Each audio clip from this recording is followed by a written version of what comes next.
and this is Salty Language episode 604. The sexiest podcast on the network.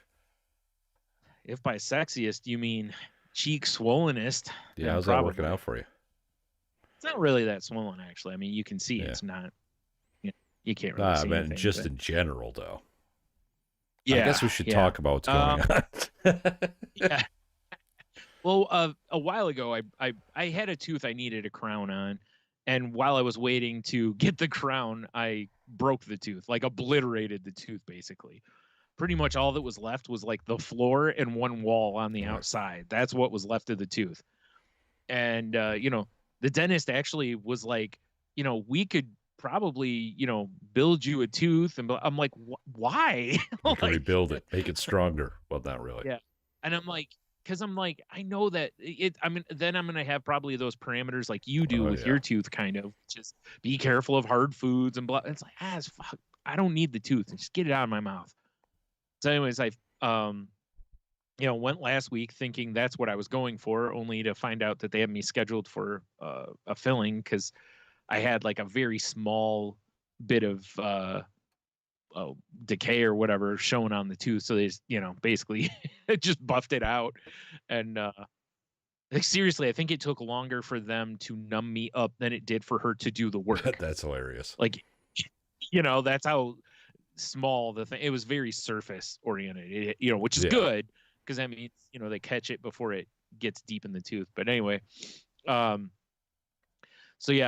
I went yesterday, and they numb me up, and it was great. The dentist I had was she's so nice, and so like any little thing she does that she thinks is going to cause you discomfort, she apologizes for before doing it. All right, like for where the tooth was, she gave me 4 injections of stuff to numb the area. 2 on the outside, 2 on the inside. And you know how they always do the, you're gonna feel a little pinch or whatever, and then she's like, oh, sorry, and I was just like, it's fine, like you don't have to keep apologizing. But that's just her style apparently. And like at one point, she'd like put her arm on or her hand on my shoulder, and she's like, you're doing great. And I'm like, okay. And she's like, at one point she's like, you're gonna feel a lot of liquid in your mouth, but that's water from us rinsing it, that's not blood. And I'm like, okay. In my head I'm going, I don't care. Just fucking work. But I understand where that, for somebody who has an aversion to blood, that's probably very helpful, because they're like, because you do feel a lot of liquid at one point, and it's like, oh God. But anyone who's had blood in their mouth knows the consistency is different from water. That delicious coppery taste. Because I believe there's this, I just thought of a thing. I'm sure no one's ever said blood's thicker than water. Oh, shit. You should put that on a shirt. I should title the show that. So anyway, but everything went fine. I'm not really sure what the difference is, but she said it went from being an extraction to a surgical extraction. So I'm guessing that means she had to cut part of it out. I guess. Yeah. Or something. I don't know, but either way, it's it was a little sore yesterday. Honestly, I think where they hit you with the needle to numb you, I think probably hurts worse than anything. Because it's in such a delicate, in your tendy inner cheek. Yeah, for sure. So that I think is bothering me more than anything. So, and I'm eating soft food, which was funny. I slept a good amount yesterday, and I woke up like 5:30 this morning, and I'm like, man, I haven't eaten in a while. And I'm looking in the fridge, and I'm like, I've got nothing like soft in here, basically. Rock candy, stale crackers, gravel, Werther's original, just the normal stuff. But well, I mean, it's not that it isn't soft, but I mean, we had like chopped cheese left over in there. But I was like, but I'm like, I ain't trying to like, unhinge my jaw to get that whole roll in my mouth like normal, truth. Because it's kind of sore right now. So I'm looking, and then I'm like, you know what? I know what I'm going to do. Fucking open a can of baked beans and chopped up some hot dogs, a little beanie. Oh, hell yeah. Because I'm like, I need something, and I need something soft just in case I accidentally chew on that. I do have a solution for your chopped cheese problem that I just thought of. Chopped What's that? cheese slider. Yeah, actually, that would have worked better because the rolls I got are good size, and seriously, to take a good bite out of it, Yeah, you gotta make like an anaconda. yeah, basically, So, yeah, that would have been a better move is potential, or a hot dog bun would have probably. I didn't even think about that. I could have just done that, but anyway, so that got the job done though. But like today, I can I was able to eat. I'm just still a little careful with it, and I gotta rinse it with salt water occasionally to keep it from like an infection or anything. Naturally. Yeah, splash a little whiskey in there occasionally. It's Old West medicine. I'll straighten it out. Oh yeah. But yeah, overall doing fine. Actually, glad to fucking have it out of there because it was just tall enough that when I would bite down, and it was jagged, so it was just big enough that like some of my cheek would go in there, and I'd get a nice chomp of my cheek. Delicious. That's blood, not water. So, yeah, yeah, it sure was. So I'm glad to have that sorted out. So still got to go back, and the tooth next to it, when that tooth just exploded, it took part of the filling with it. So I gotta have a new filling put in, but hopefully that's the end of the damn dental stuff. Jesus, I've been in there was enough. That tooth wearing like a bomb vest or something? Holy shit! Yeah, I think it was. Yeah, I mean, normally I just keep a cyanide tablet in there. Good Lord, man! I must have put in a little TNT exactly, or something. A little black powder. When I got to the dentist, there was this weird dude standing there, and he's in this like tie-dyed shirt and sweatpants and Crocs, which sounds is like a uniform. The peak of fashion. Yeah. And he's like clearly agitated, and I'm like, okay, as I'm standing there, just like I just need to let them know I'm here kind of thing. And then I hear him say, "We'll take it again." And what it was they're still doing the temperature thing, and if you're above a certain temperature, you can't, like, they're not letting you back there. And he was getting all bent out of shape because he was very much like, "Oh, that's been disproven. That has nothing to do with COVID." And in my head, I'm going, doesn't have to be COVID, bro. You could have the flu, exactly. Or something. Like if you're showing a fever, there's something not right with your Probably body. his outfit. So he tried to tell the woman that whenever he gets his temperature taken on his forehead, it always shows higher than his I need wrist. you to jam something deep into my anus. Yeah, deep. No. Deep. Yeah, very deep. Yeah. I wanted to end up looking like the thing in Alien that comes out of his mouth. That's how deep I need you to go. The only way you can get an accurate reading. Like come out and then read my forehead. But he wanted her to take his temperature on his wrist. And she's like, I can do that, but she's like, it doesn't matter. She's like, it doesn't matter what you think here. She's like, our policy is if you're above this number, we cannot see you. You have to be below that number, And then later I found out why he was so agitated. Apparently he's from Monroe, which for anyone who doesn't know is what, 25 minutes far drive. Whatever. No, it's not. But that's why he was perturbed, because he was like, well, I could have went, so, because she was like, well, you could, call and reschedule. And he's like, well, I'm not coming back here. He's like, I'm going to go somewhere closer. And I'm like, okay, well, why didn't you go somewhere closer? Good riddance. Like, well, yeah. Like when he leaves, me and there was this one other guy sitting in the waiting room. We just kind of looked at each other like, okay. Man, I put on my nice Crocs to come all the way up here. No. I was like, I will say this for the guy though. He took the stairs when he left. And it's like a one flight up from the ground. So he took the stairs. He didn't take the elevator. Interesting. Most people, myself included, take the elevator. So. No wonder he was flushed. He was huffing and puffing for coming up those stairs. Probably. Yeah. He was. I feel fine, and she's like, it doesn't matter. You have a fever. She's like, you're over 100. Have you seen your pants? You're clearly not fine. Yeah. Yeah. Because it's like I think he was. I forget. He was over 100. But I don't remember. I didn't catch what it was exactly, but I heard 100 something.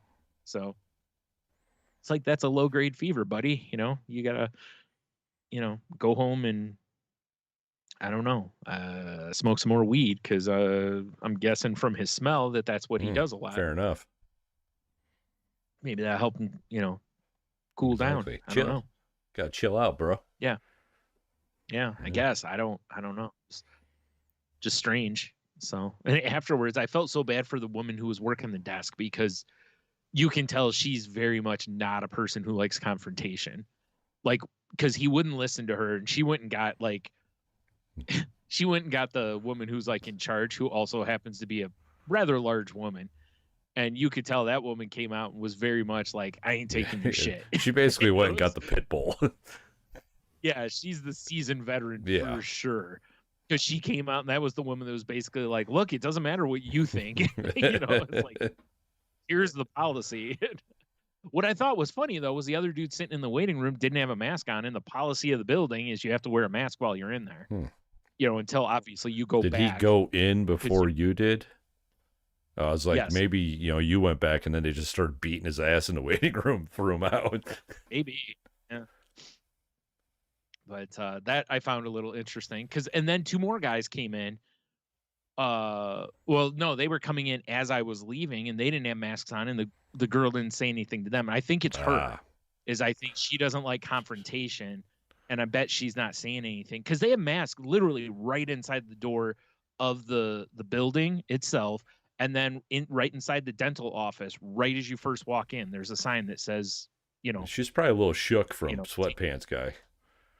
Yeah. Could be, I mean, all that was protecting her was a large piece of plexiglass. I mean, and by plexiglass, I mean, you could shove it over, it's not like it's part of a wall or anything. No, it's got like two little things it's setting in. You literally could just rip it right down. Wow, what a fortification of defense. Well, it's there mostly for, it was there to keep, COVID ickies away. And guys in sweatpants. Yeah. Oddly enough, it did both. I'm surprised he didn't like spit on the plexiglass or something or, press ham or something. Should be like masks mandatory, no fever, no sweatpants. Right. Yeah. I agree. No Crocs. Yeah. Rugged sharks, though. Those are fine. Yeah. Right. The official shoe product of one half of Salty Language. Although whenever I see plexiglass like that in a place, it's like, because there's times where I've gone up there and I've had to wait a while before I could get in. And it's like, it would just be hilarious to just press ham while you're waiting. Absolutely. Although you and I talked about a little before we started about, cameras being everywhere. I'm sure there's cameras. Oh, absolutely. So you'd for sure get caught, but it'd be really funny to just put a couple cheeks on the glass and leave a print for them, just for fun. Bring some dry erase markers and just draw all over it. Yeah. Oh, that'd be fun. You're right. So like when, the lady gets back, looks like she's wearing like Groucho glasses. Right. That's what I was gonna say. She moves closer to you. It looks like she has a mustache. So yeah, and she actually does. And I'm just saying, you realize no one drew anything. Yeah. Oh my! That stash is thick. Yeah, like that is a nice mustache. I can't even say anything, but damn, that's a nice Bravo, mustache. madam. Like Charles Bronson is jealous of for you. Sure. Got to go with a timely reference. Very timely. Kids. Yeah. Kids be like, "You mean Action Bronson?" No. Charles Bronson. Action Bronson has facial hair, but it's not a luxurious mustache. And I love me some Action Bronson, but although, man, I gotta say, do you follow him? I mean, Instagram? I do, but I barely. Anytime I see some like video of his, I just like fly by it. I'm like, I can't be bothered. He's got like a collaboration with New Balance. Okay. And so he has like his own shoes, and they're fucking ugly as sin. And people are like, yo, these are hot. And I'm like, they're fucking ugly as hell. Let's see here. They're like tan and neon, and it just looks like, I don't know, man. It looks like Carhartt and some neon shoe company decided to make a shoe. And I just think they're ugly as hell. Maybe it's just me. I don't know. But see, the ones I'm seeing, they got like They're very colorful. They got like tan and like lime green and blue and Oh, it pink looks like he's got more laces than. and Yeah, because the ones I'm looking at are the 990 V6 baklava ones. 990. Okay, hold on. Apparently, he has some other collabs out. 990 V6. But it's got like the brown is like suede, and then there's, like you said, there's these neon colors. It just looks like a hot mess. It looks like those Back to the Future glasses you used to get from Pizza Hut, but in shoe form. Yeah, and with ugly tan suede. Whoa! Don't knock the suede. I think my issue is that, like, if that was black or gray or something like that, I'd have way less issue with them. But that just, like, why do you want something that looks like a Carhartt jacket with that neon? I don't know, man. But man, like, seriously, they're like, people are raving about them. And it's like, I assume most of that rave is because, similar to like any pair of Yeezys that came out, right? Like, people were like, these are so, and it's like, they're fucking ugly as shit. They're awful shoes, you know? But yeah, I'm not a fan of Actions. Yeah, I think they're pretty gross. Yeah. I'll have a link in the show notes if anyone wants to have a look-see at them. I don't know, man. Maybe I'm just out of the sneaker game, but I just don't think that that would not be a buy for me if I was a sneakerhead. Aside from, they're probably limited. Oh, I'm sure they're super limited. You know, apparently they'll be available. Well, today's the 15th for anyone listening later, but they're launching on the 17th, and then they'll be available on New Balance's website on Friday, March 24th of 2023. Sure, it'll be there. But yeah. Yeah, no, I'm good. I'll be fine not getting yeah. I wouldn't mind some baklava. That shit sounds amazing right now, but yeah, I don't know, man.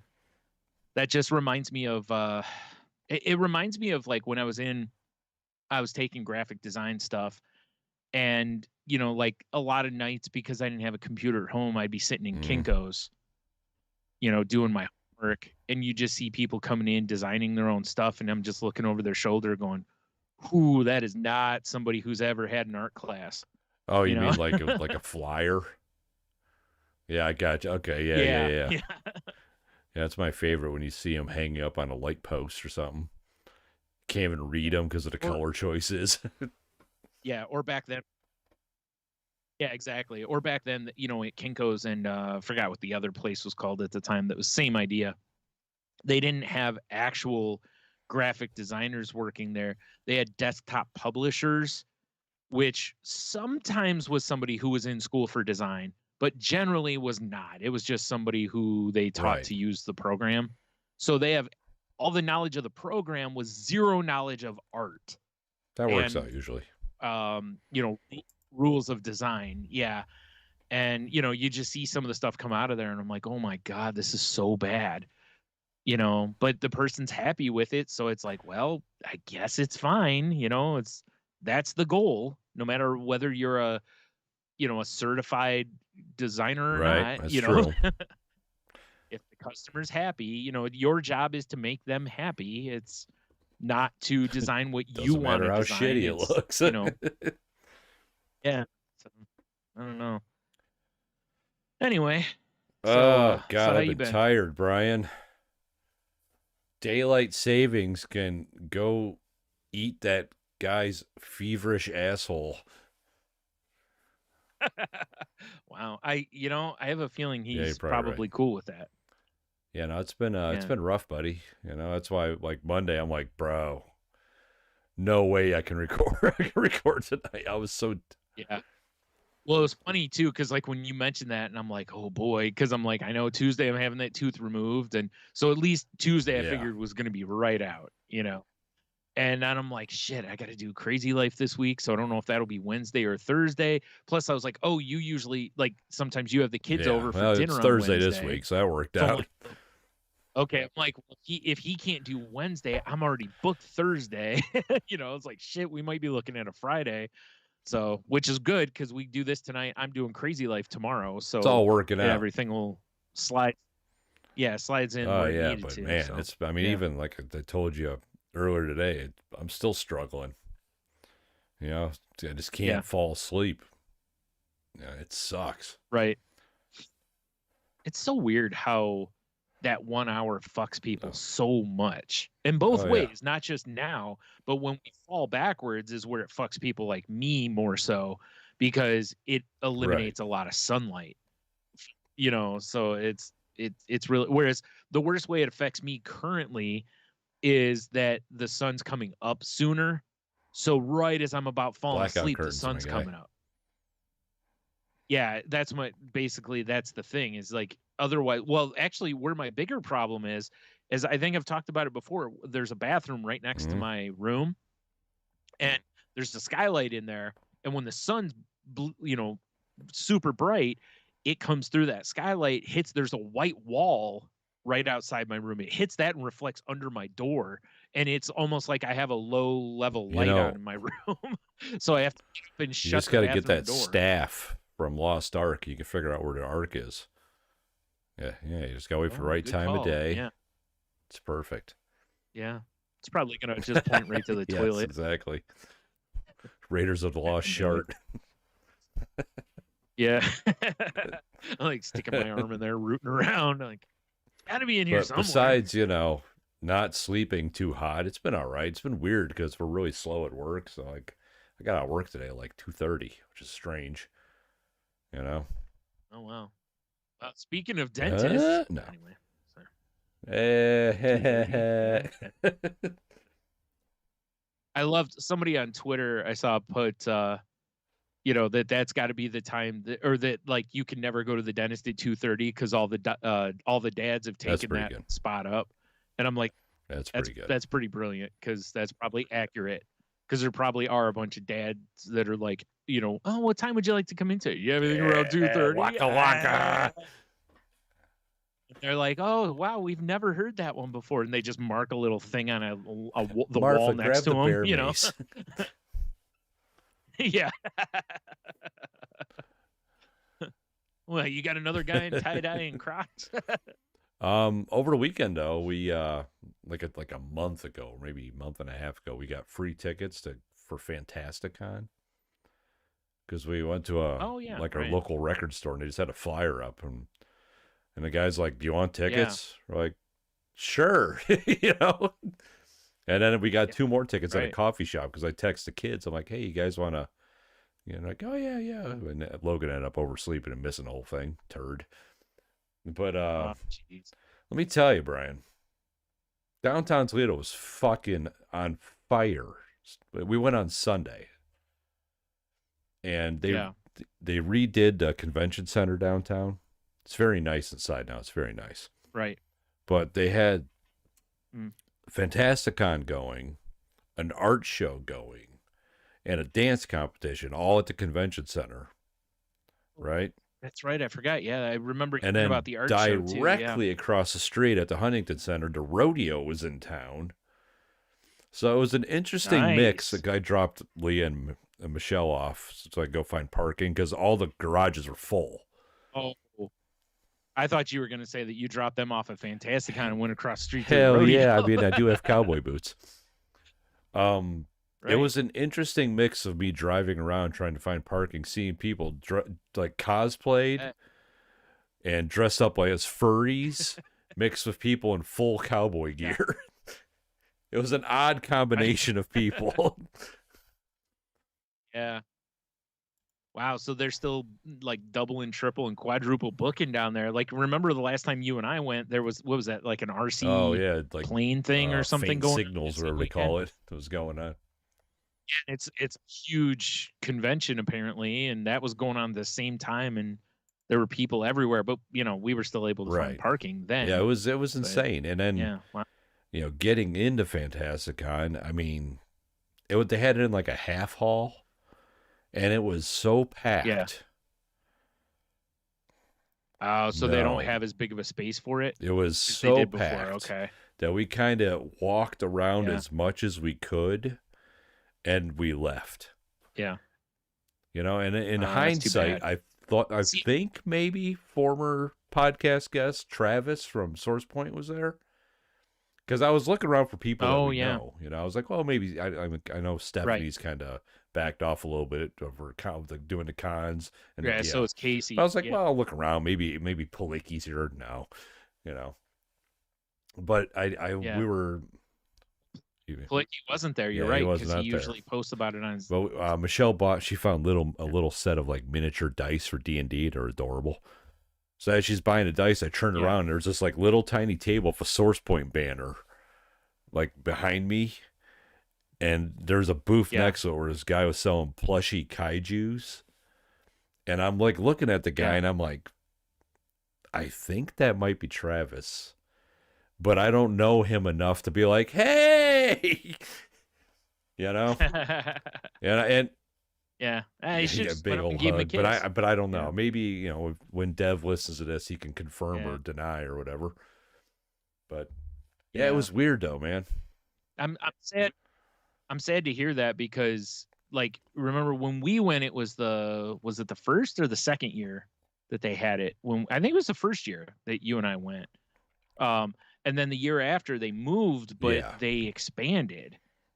So then post-COVID, then they must have shrunk down a little bit. Which I mean, like legit, it was hard to move in there because there's so many people. It's like this isn't.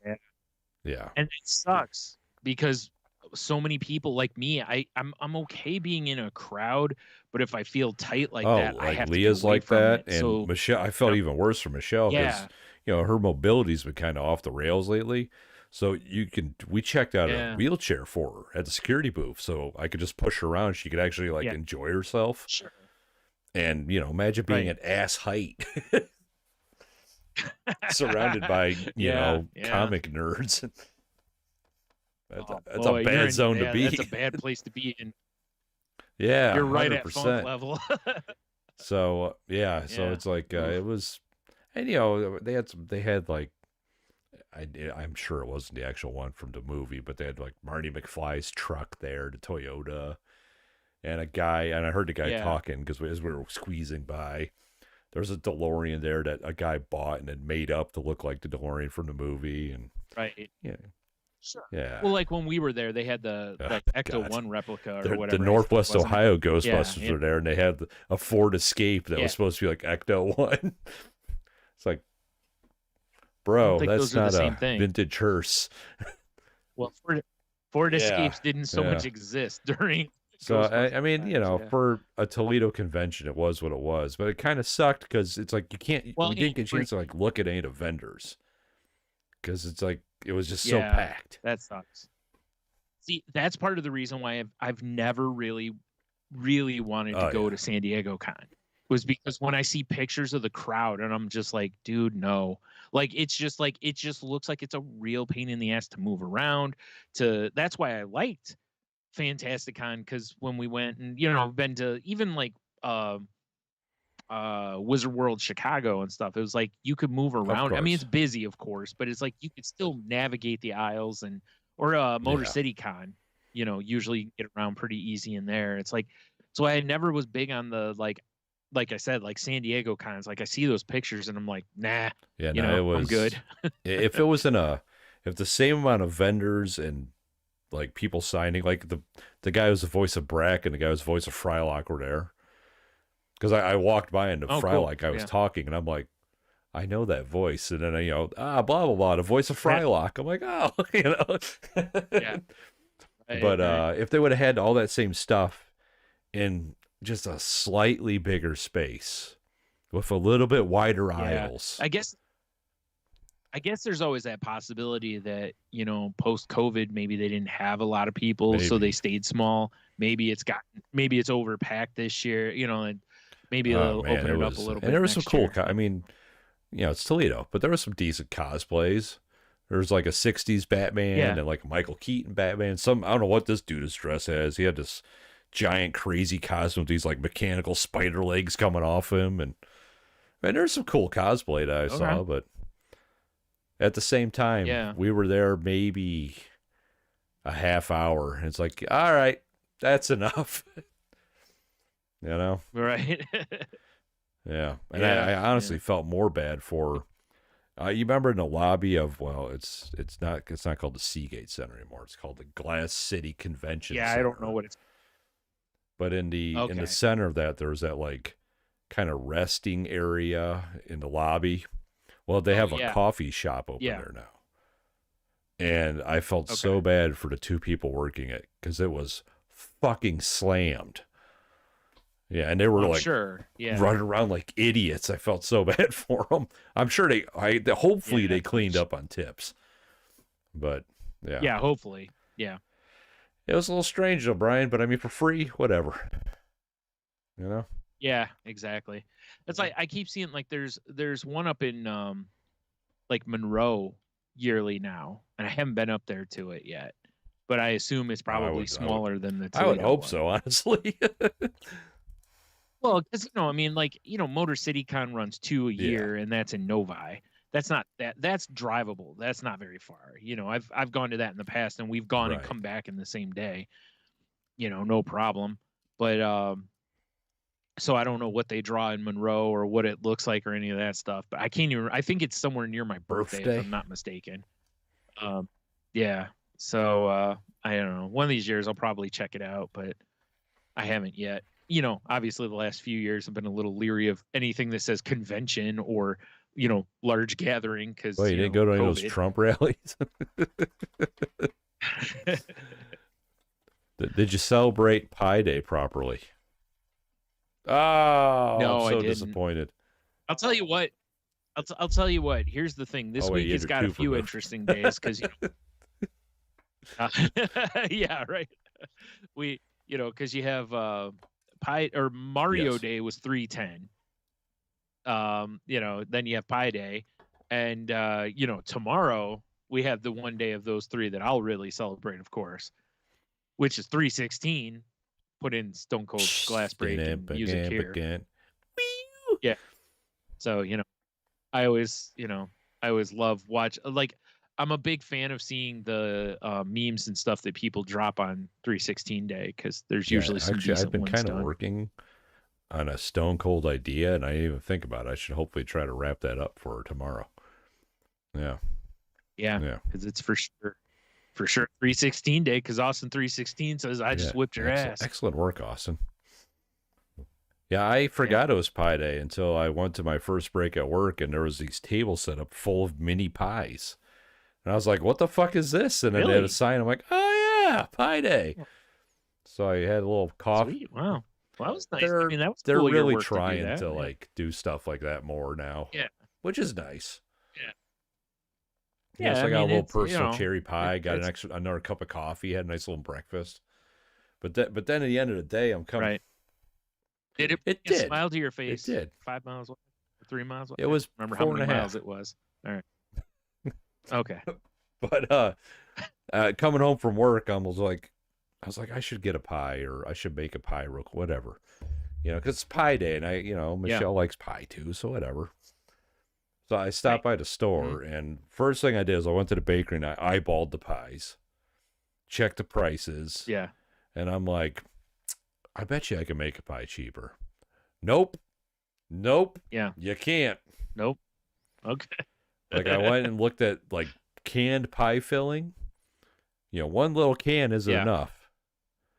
So one little can was almost as much as a pie.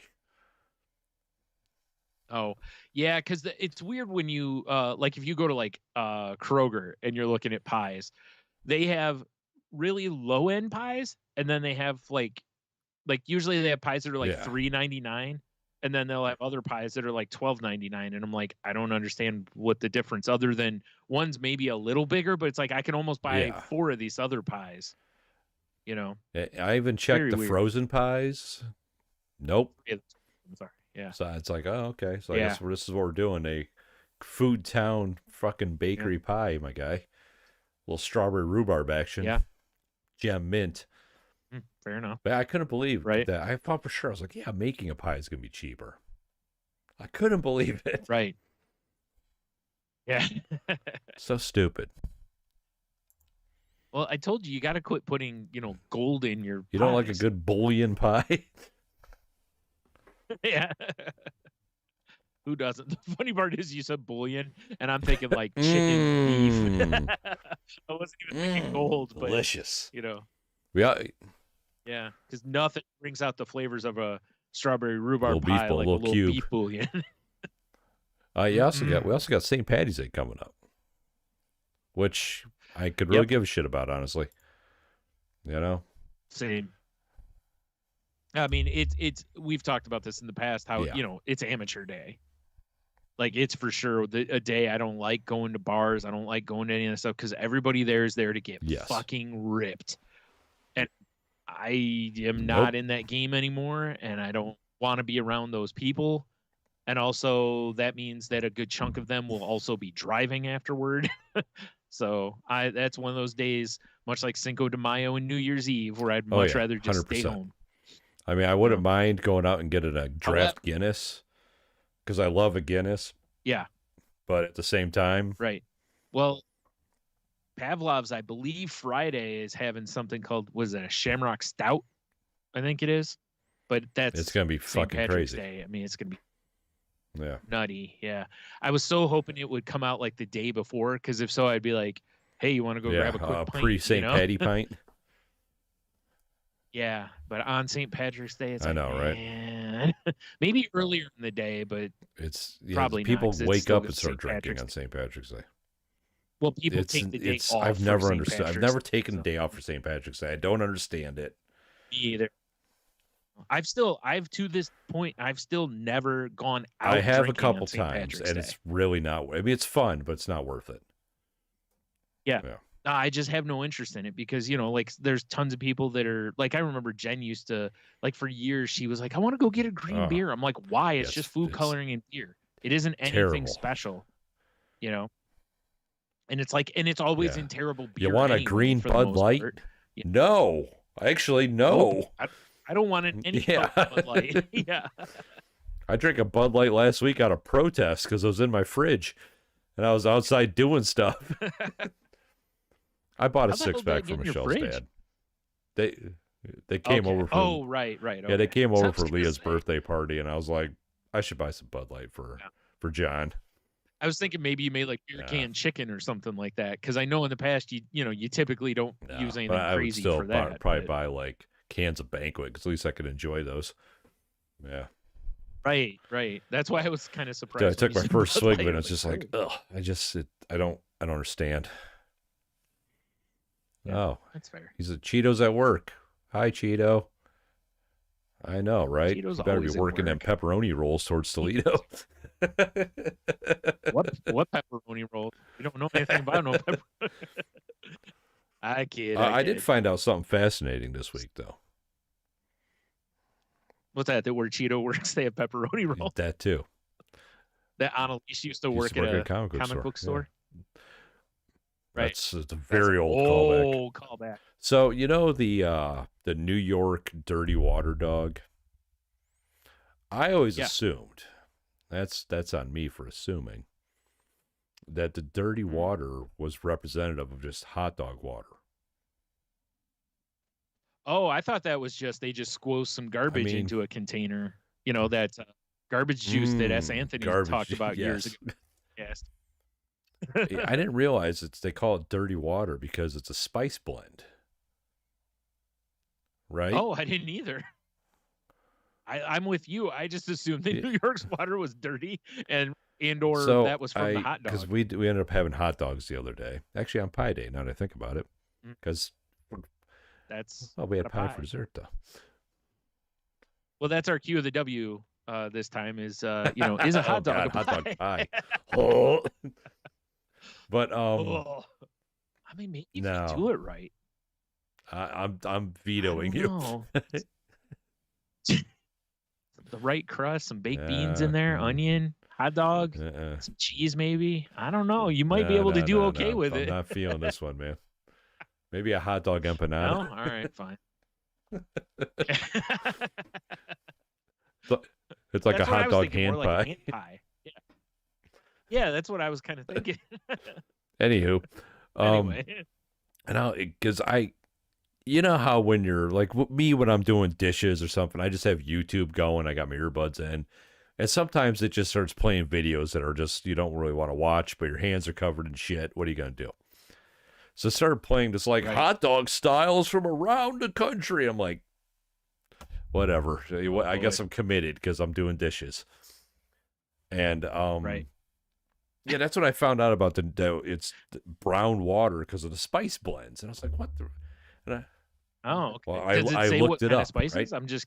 It's the recipe that I found.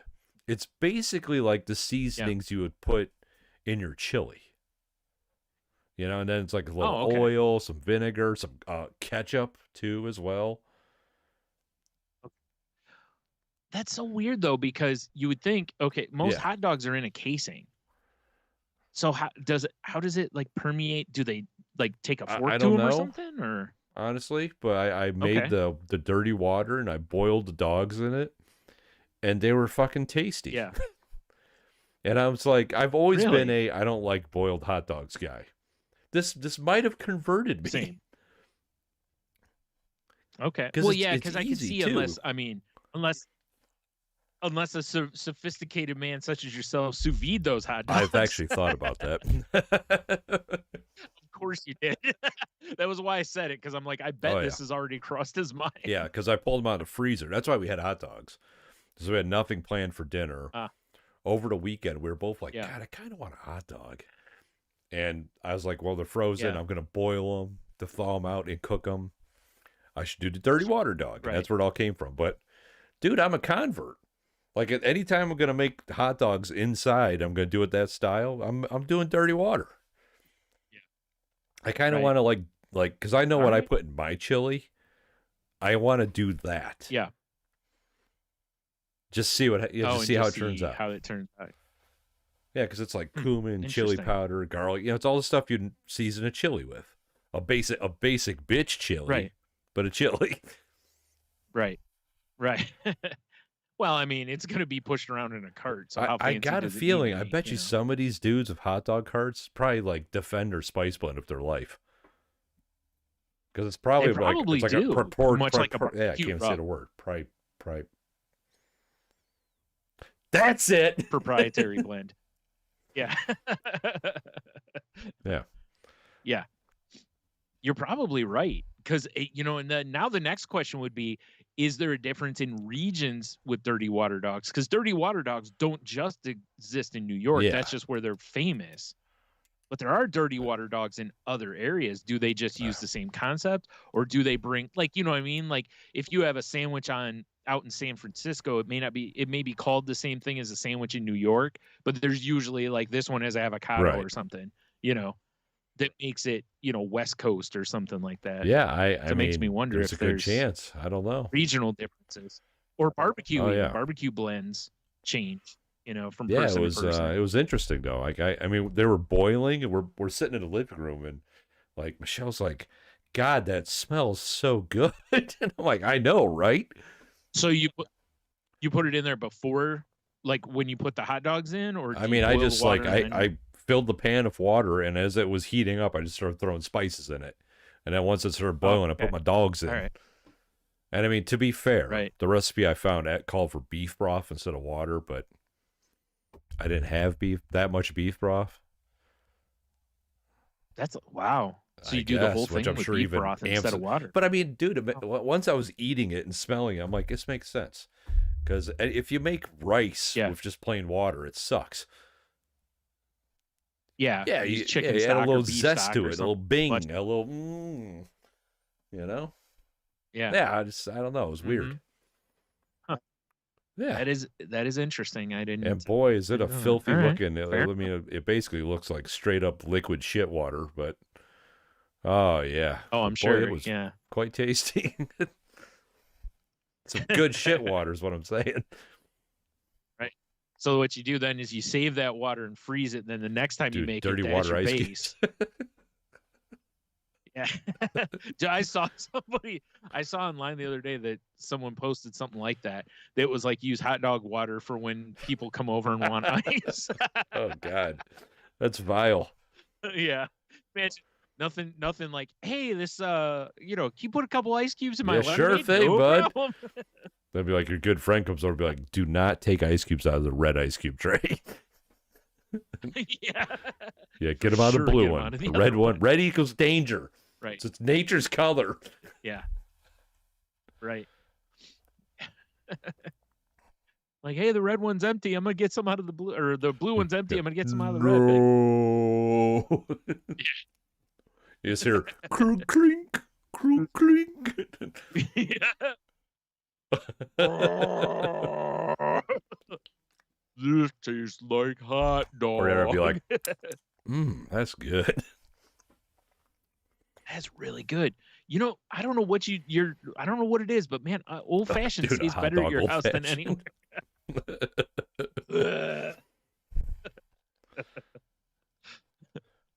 Ugh. This guy like peel the casing, give it a little twist, get some of that hot dog oil expressed onto the top of your drink. Yeah. Oh man. Yeah, buddy. Oh man. A pickle and tomato for garnish. Definitely. Little everything bagel seasoning on the rim. Oh wait, I was actually thinking Bloody Mary. And I'm like, dude. Yeah. I was just thinking, like, you're trying to give like the hot dog bun. Oh yeah. Yeah, that's about the best way to come up with it. Either way, it's all gross. God, that just a hot dog aged bourbon. I mean, you just put hot dogs right down in your bourbon. I mean, to buy like a bottom shelf bourbon and just throw a bunch of fucking wieners in it just to see what happens. Oh, and then grill them up. Dude, you want a bourbon, Frank? God. What? All right, I'm not gonna lie. That I would probably be like, I'm like, I mean, yeah.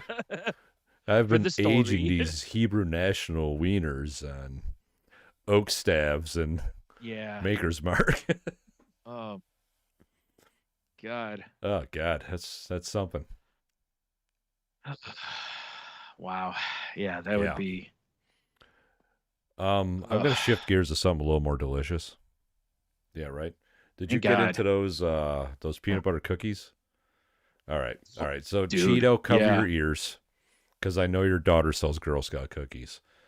But if you got an Aldi, and you don't want to drop 5 bones on a box of cookies for a low cost of like $1.70 something, they got Girl Scout cookie knockoffs, and they're pretty fucking good. My coworker tells me their Samoas are delicious. Their Thin Mints are delicious. I didn't get the Thin Mints, but they did. I usually I like to get the fudge stripe cookies that they have, but they were out of the regular ones, but they had mint fudge stripes. And dude, I threw some in the freezer. Bruh. Yeah, so I mean, I like Girl Scout cookies, and last year I bought them off our buddy Steve, aka Dirk, who I haven't, it's the last time I saw him. Last time I talked to him was that day.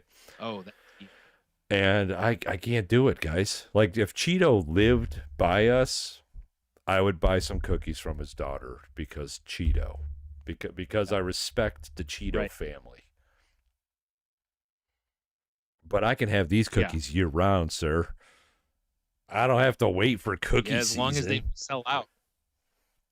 I'm told they sell pretty quick. Like a lot of, but that's the disadvantage of going to like Aldi's. They don't put like 1 million of something on the shelf. It's what they got. What they got. I get more than once a year, and for sure, way cheaper.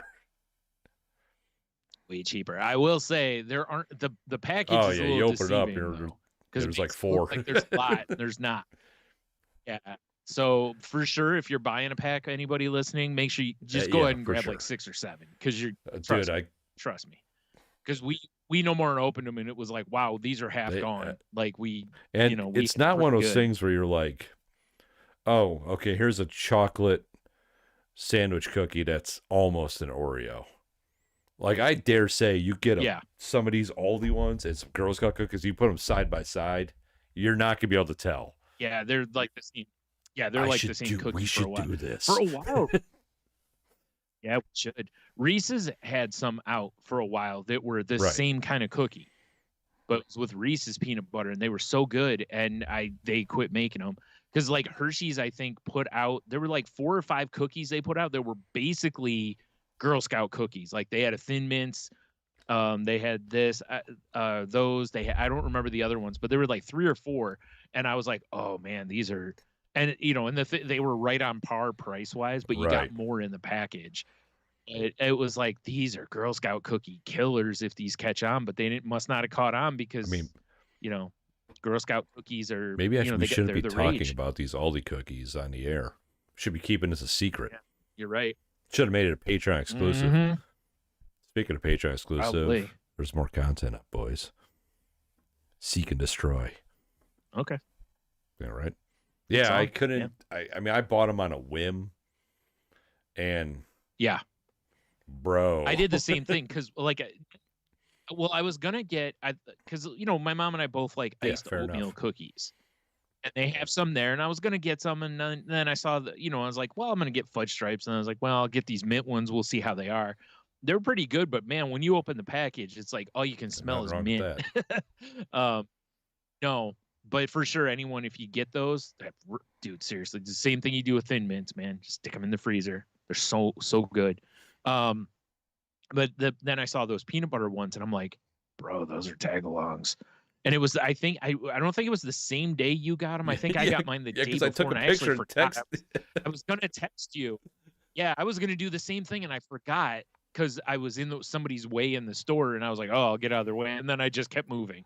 So, it's funny when I ate one. I'm like, I gotta text Brian, and then when you're just like, oh yeah, I bought some already. Those are well, we've talked before about this. Like, those are probably my favorite Girl Scout cookie. If they're not, Thin Mints are right there. You could give me either one, and I'm not gonna. And there's others that I like too, the lemon ones and different. But those are the ones that I've bought the most over the years. Every year, if someone I know is buying them and they're like, "Do you want any?" I'm like, "Give me a box." The tag-alongs are the ones. Yeah. So, because who doesn't love chocolate? Kids are allergic to peanut butter.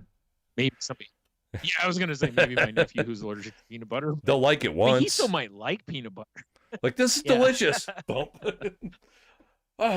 Yeah.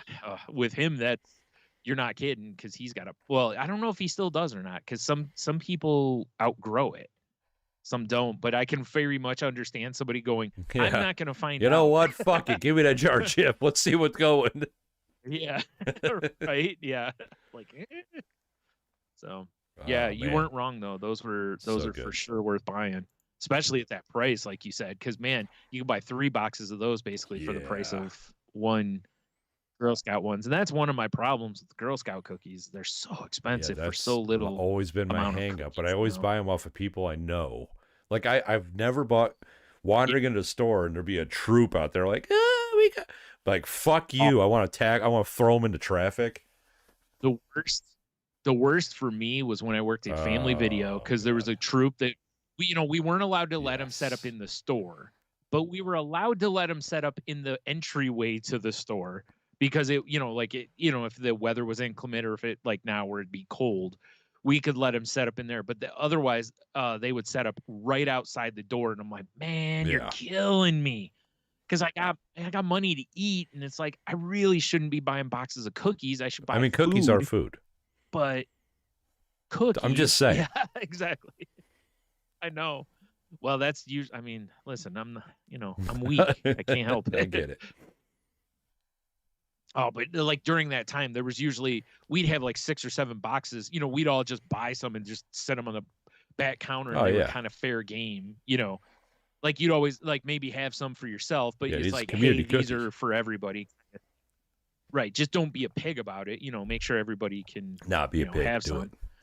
But yeah, but that's usually what would end up happening. And for a while, my former sister-in-law, her daughter was a Girl Scout, so she would sell them, and they usually would have leftovers, and they would like discount them. So there were times where if tagalongs or thin mints or whatever were like that, I was like, yeah, just what are you doing? Just Come on, them all over. let's do this. Yeah, just get me my moo and I'm gonna need it. Yeah, good shit though. Good shit, man. Yeah, for sure. So the other thing I grabbed at Aldi, since we're talking food real quick, I have two things here, which was one, I grabbed some of their brand drumsticks while I was there. Because I keep seeing commercials for drumsticks, and I've been kind of having a hankering for a little bit of ice cream. Chicken. I'm like, what are you talking about? Oh, no, sorry. Yeah, you know. Yeah, okay. You know, they're chicken drumsticks rolled in ice cream. It's like a chicken and waffle, but frozen. Yeah. Ooh. No. And those were pretty tasty too. Did they have quite happy with those? Did they have a little chocolate butt plug? Yep. Oh hell yeah. For sure. Which is easily we've talked. That's the best part. You know, it's like you crush everything else in that thing in a hurry just to get to that piece, and it's like you can't make it last long enough because you're like it's only like this little tiny bit, and you know, yeah.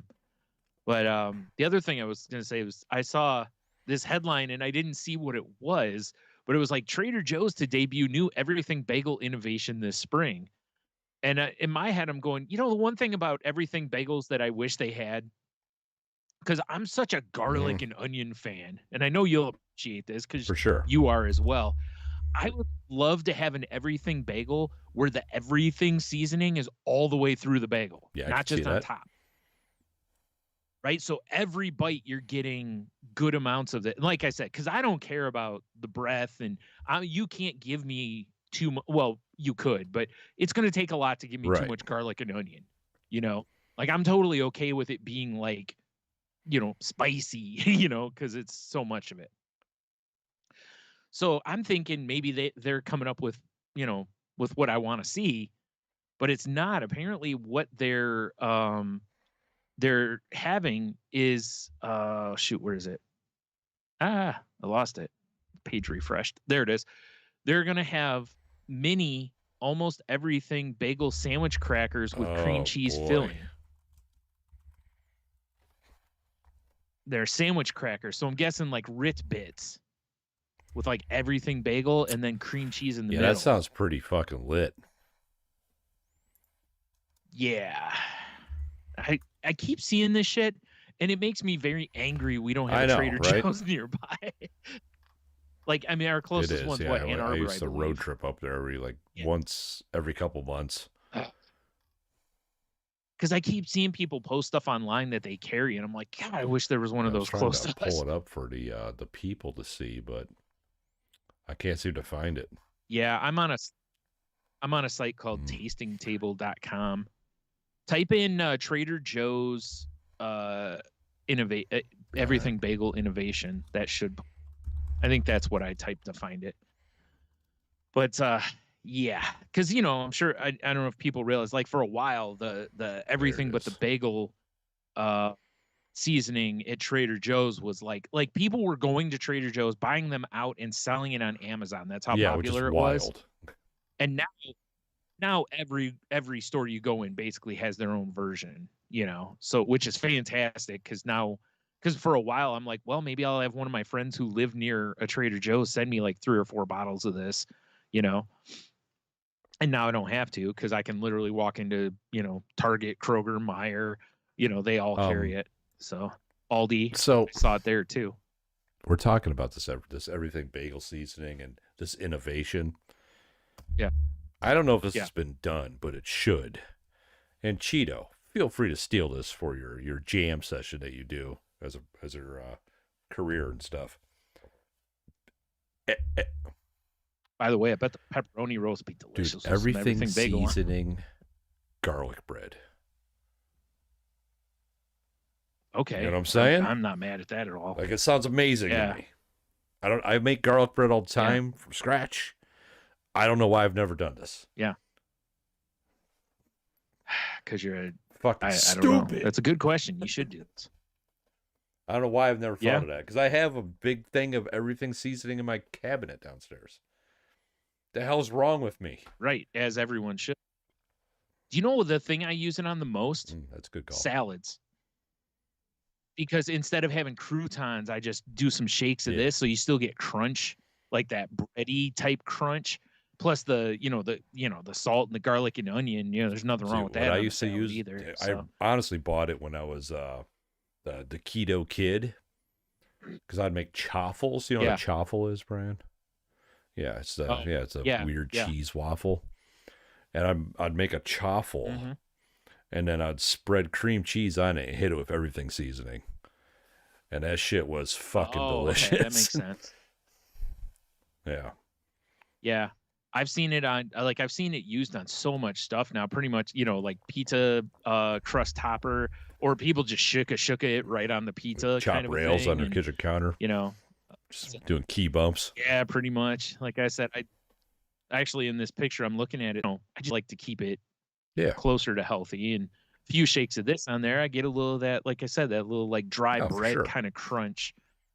So, because what I used to do, I used to just buy bagel chips and I would crunch them up and use those as croutons. The fuck?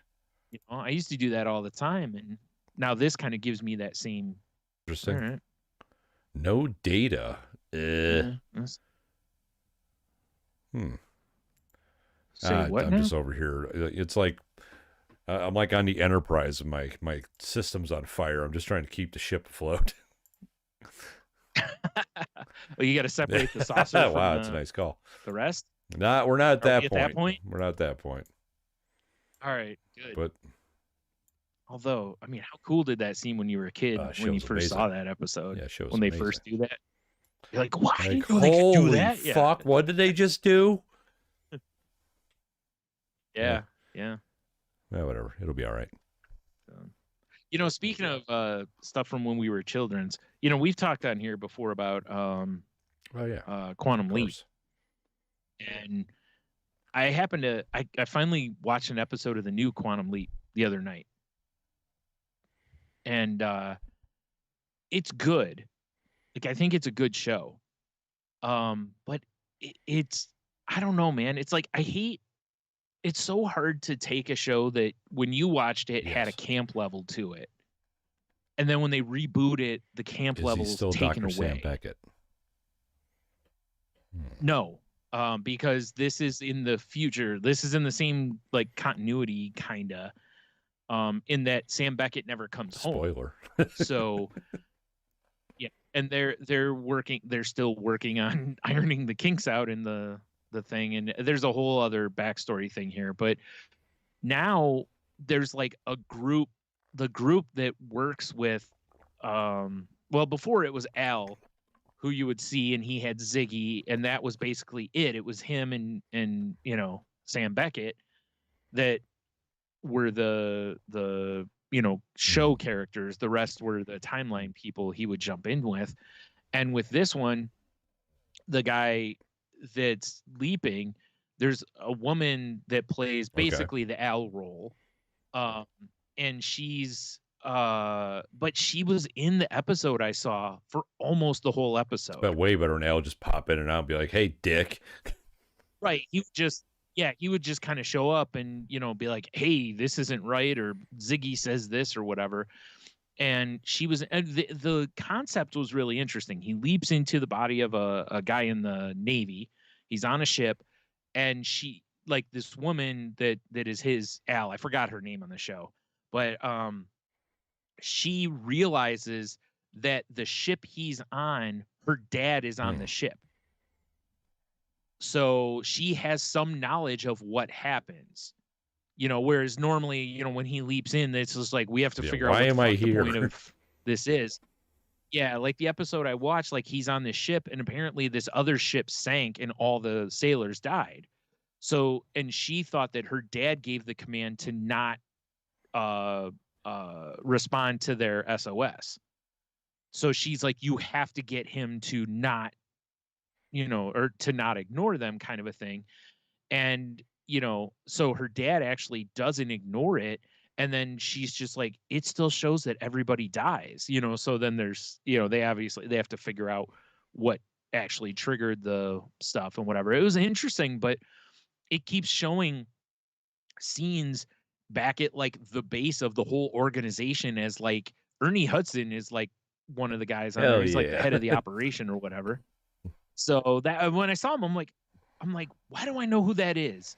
And then I was like, that's Ernie Hudson. It like took me a minute, but so Winston Zedmore, is telling like these other two, and they're all working on this, but they show them like interacting with other people, and it's like I don't remember that really happening in the original, and I don't know that I need it here because it shows them kind of trying to figure out how to get bugs worked out and different. I don't know about that. Like overall, I thought it was good, but it's so hard to keep telling yourself this is a different show.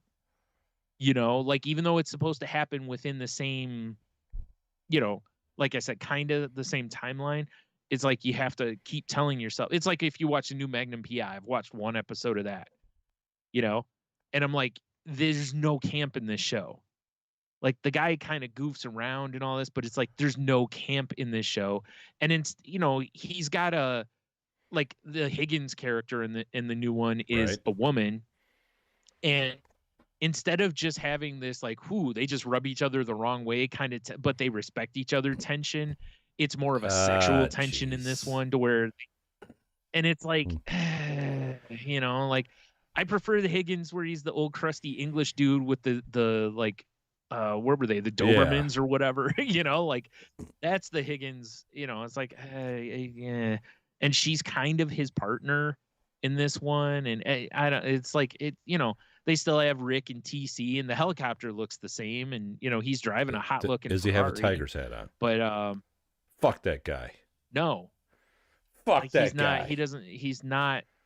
Yeah, it's like I said, the camp and those kind of things are just not in the show, and that's why I hate when they reboot these, because the camp is what made those shows great. The PI looks like.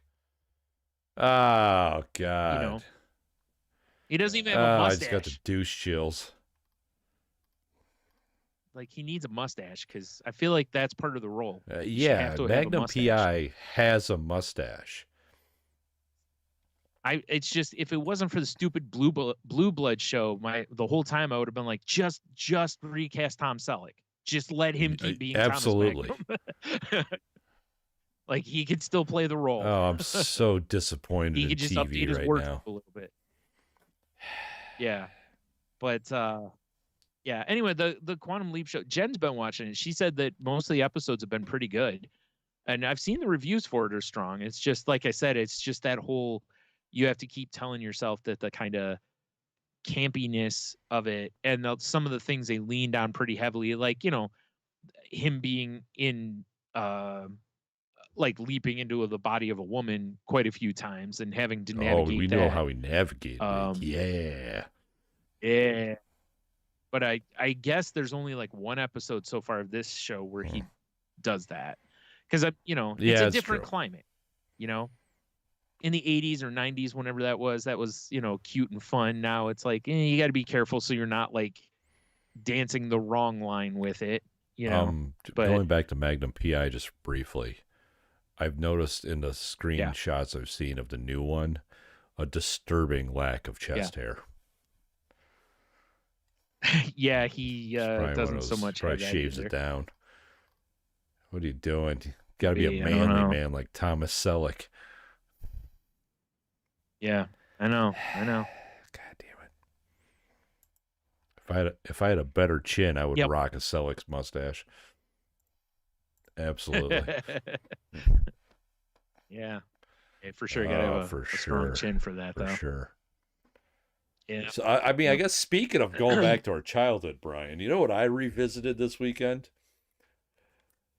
What's that? Space Ghost Coast to Coast. I don't know why. Nice. I just had a little bit of time. I'm like, let me see what they got on HBO Max. And I saw that and I'm like, oh, these are 15 minutes long. And it hurts my soul.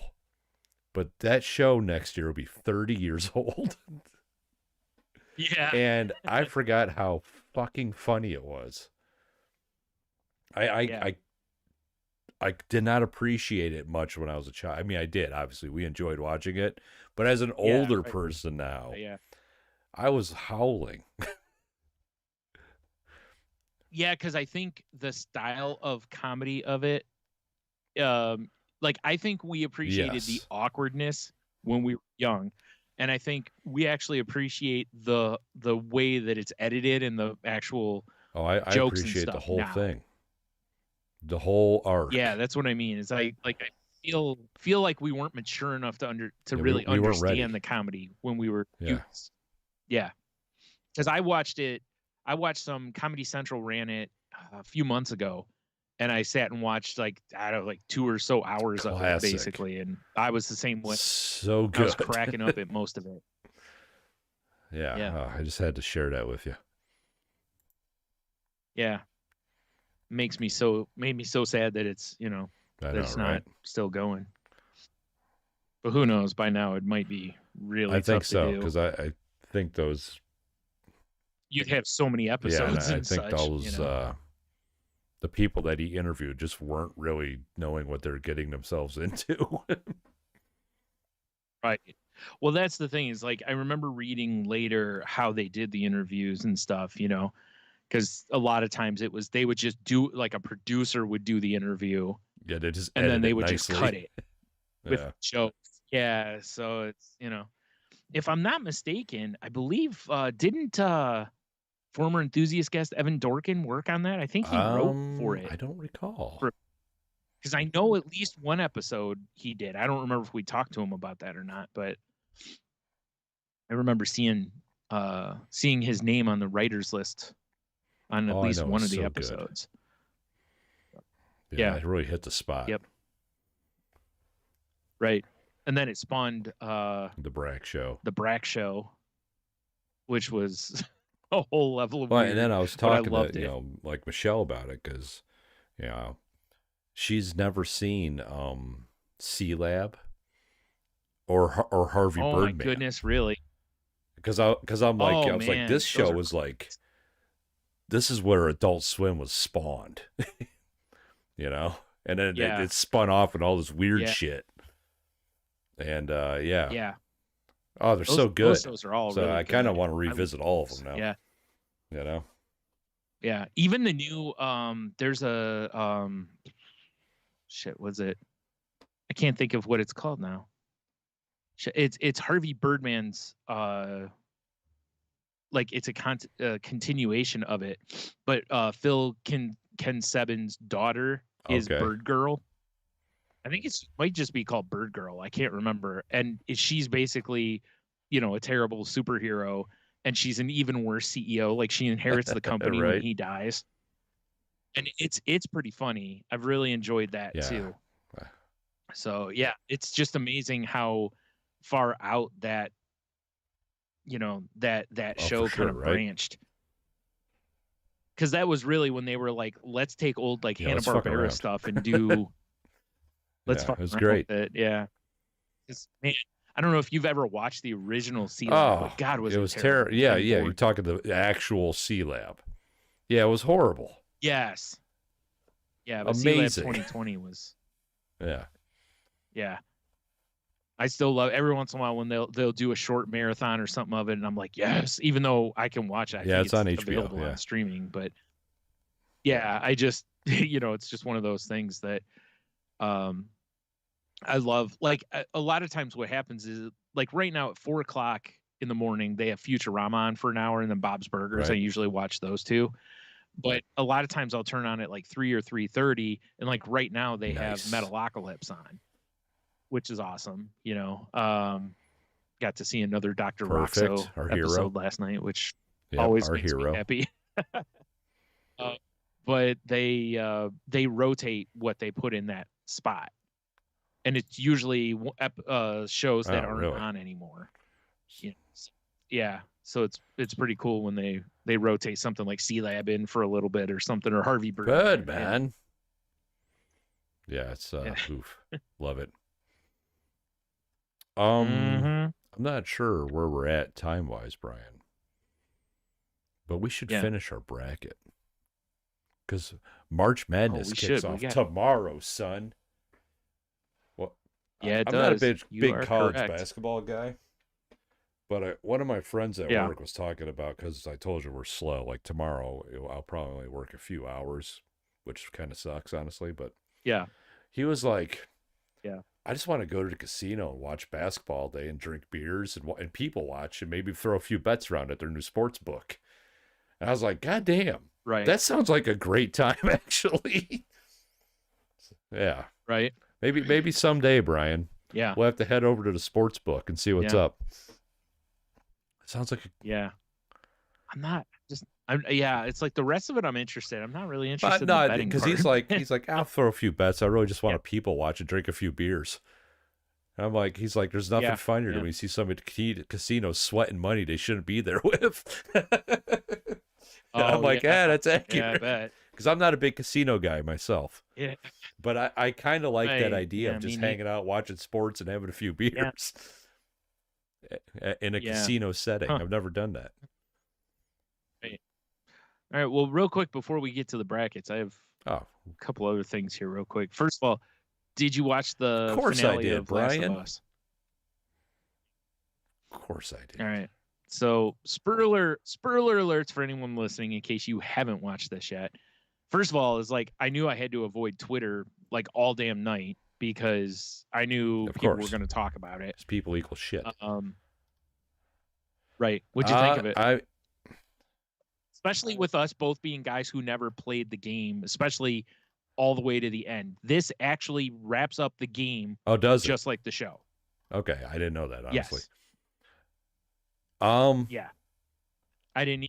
I liked it. It was pretty. It was a heavy ending for sure. You know, like as you would expect. Yeah. I liked it.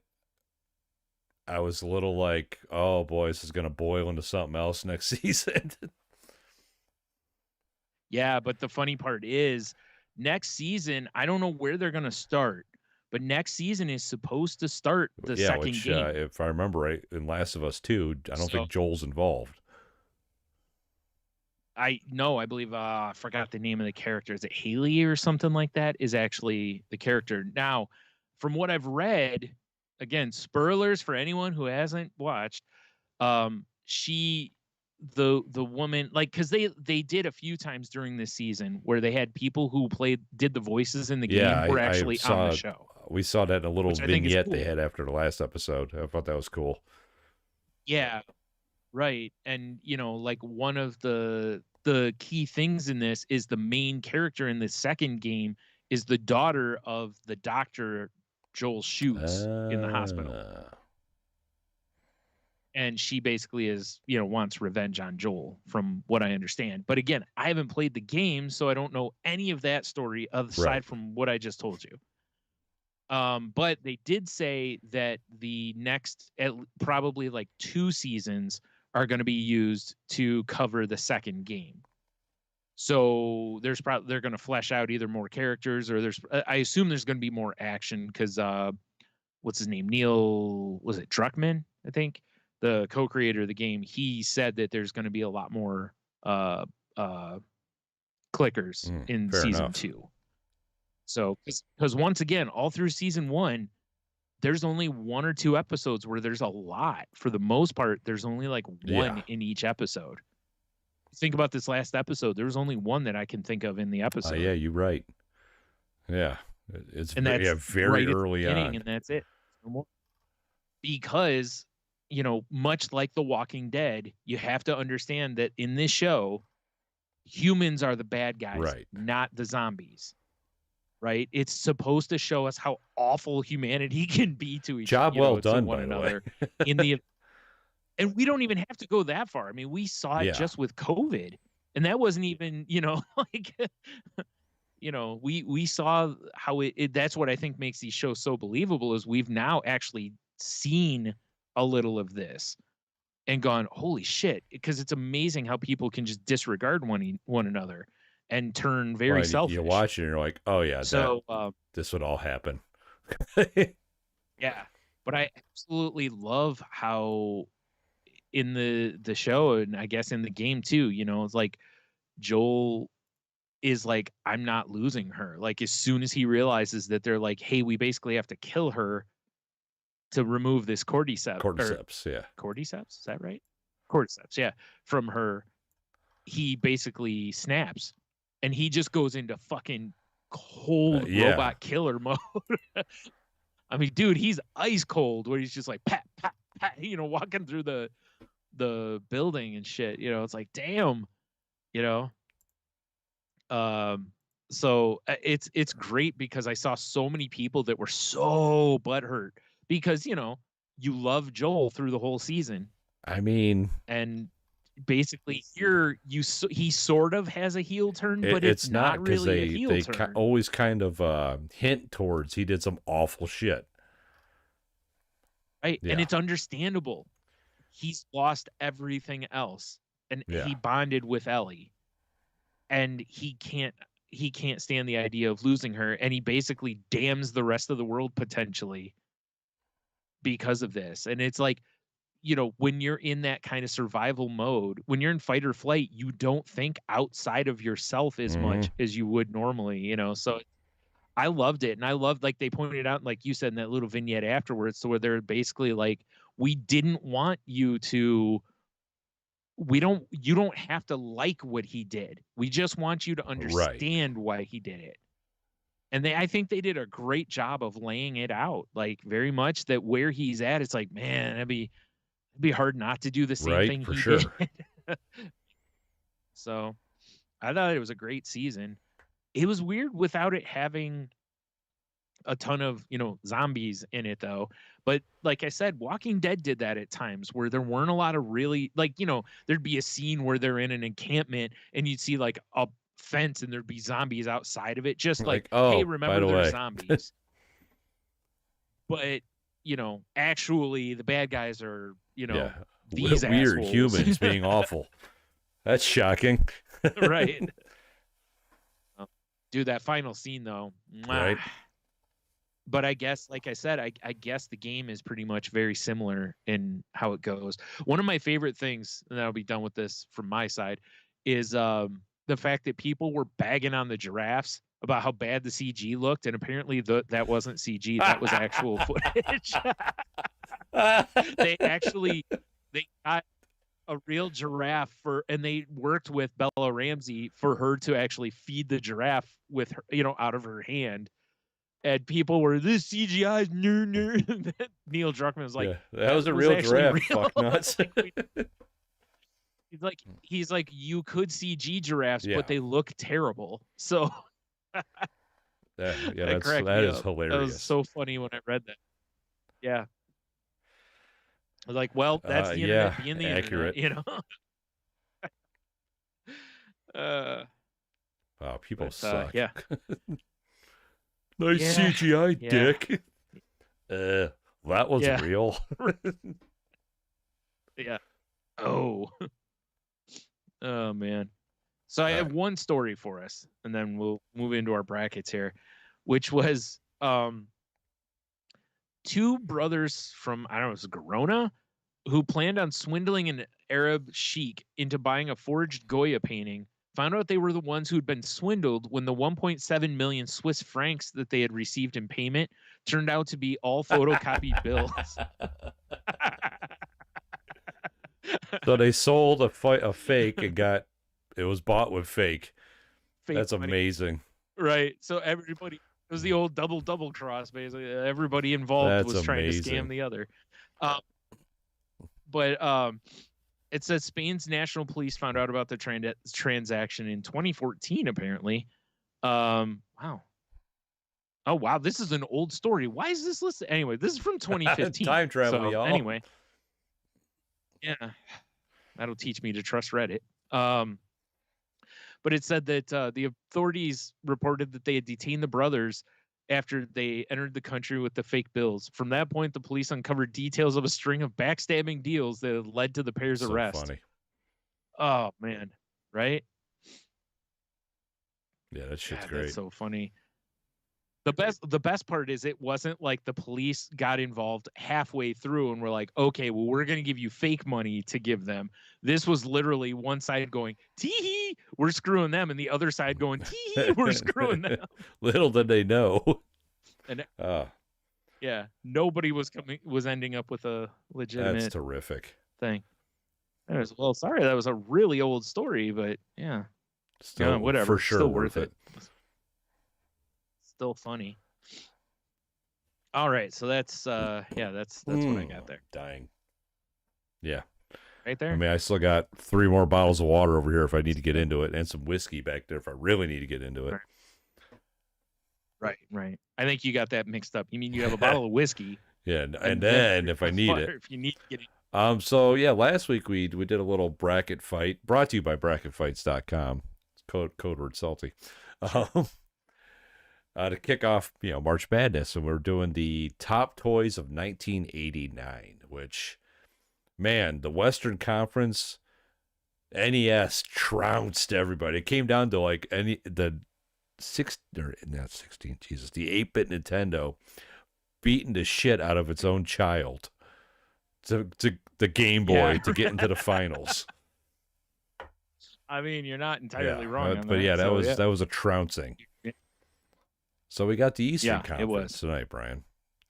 Let me share my screen with you again, so you can pop off on this stuff. Like the cheap exactly. There it is. That takes us. Speaking of taking us back, boom. There. I believe Pop-Off was what we drank most of the time when we were drinking our crazy lemonade. All right, so Brian, to kick off the Eastern brackets, you got the TurboGrafx 16 versus Ninja Turtle action figures. Man.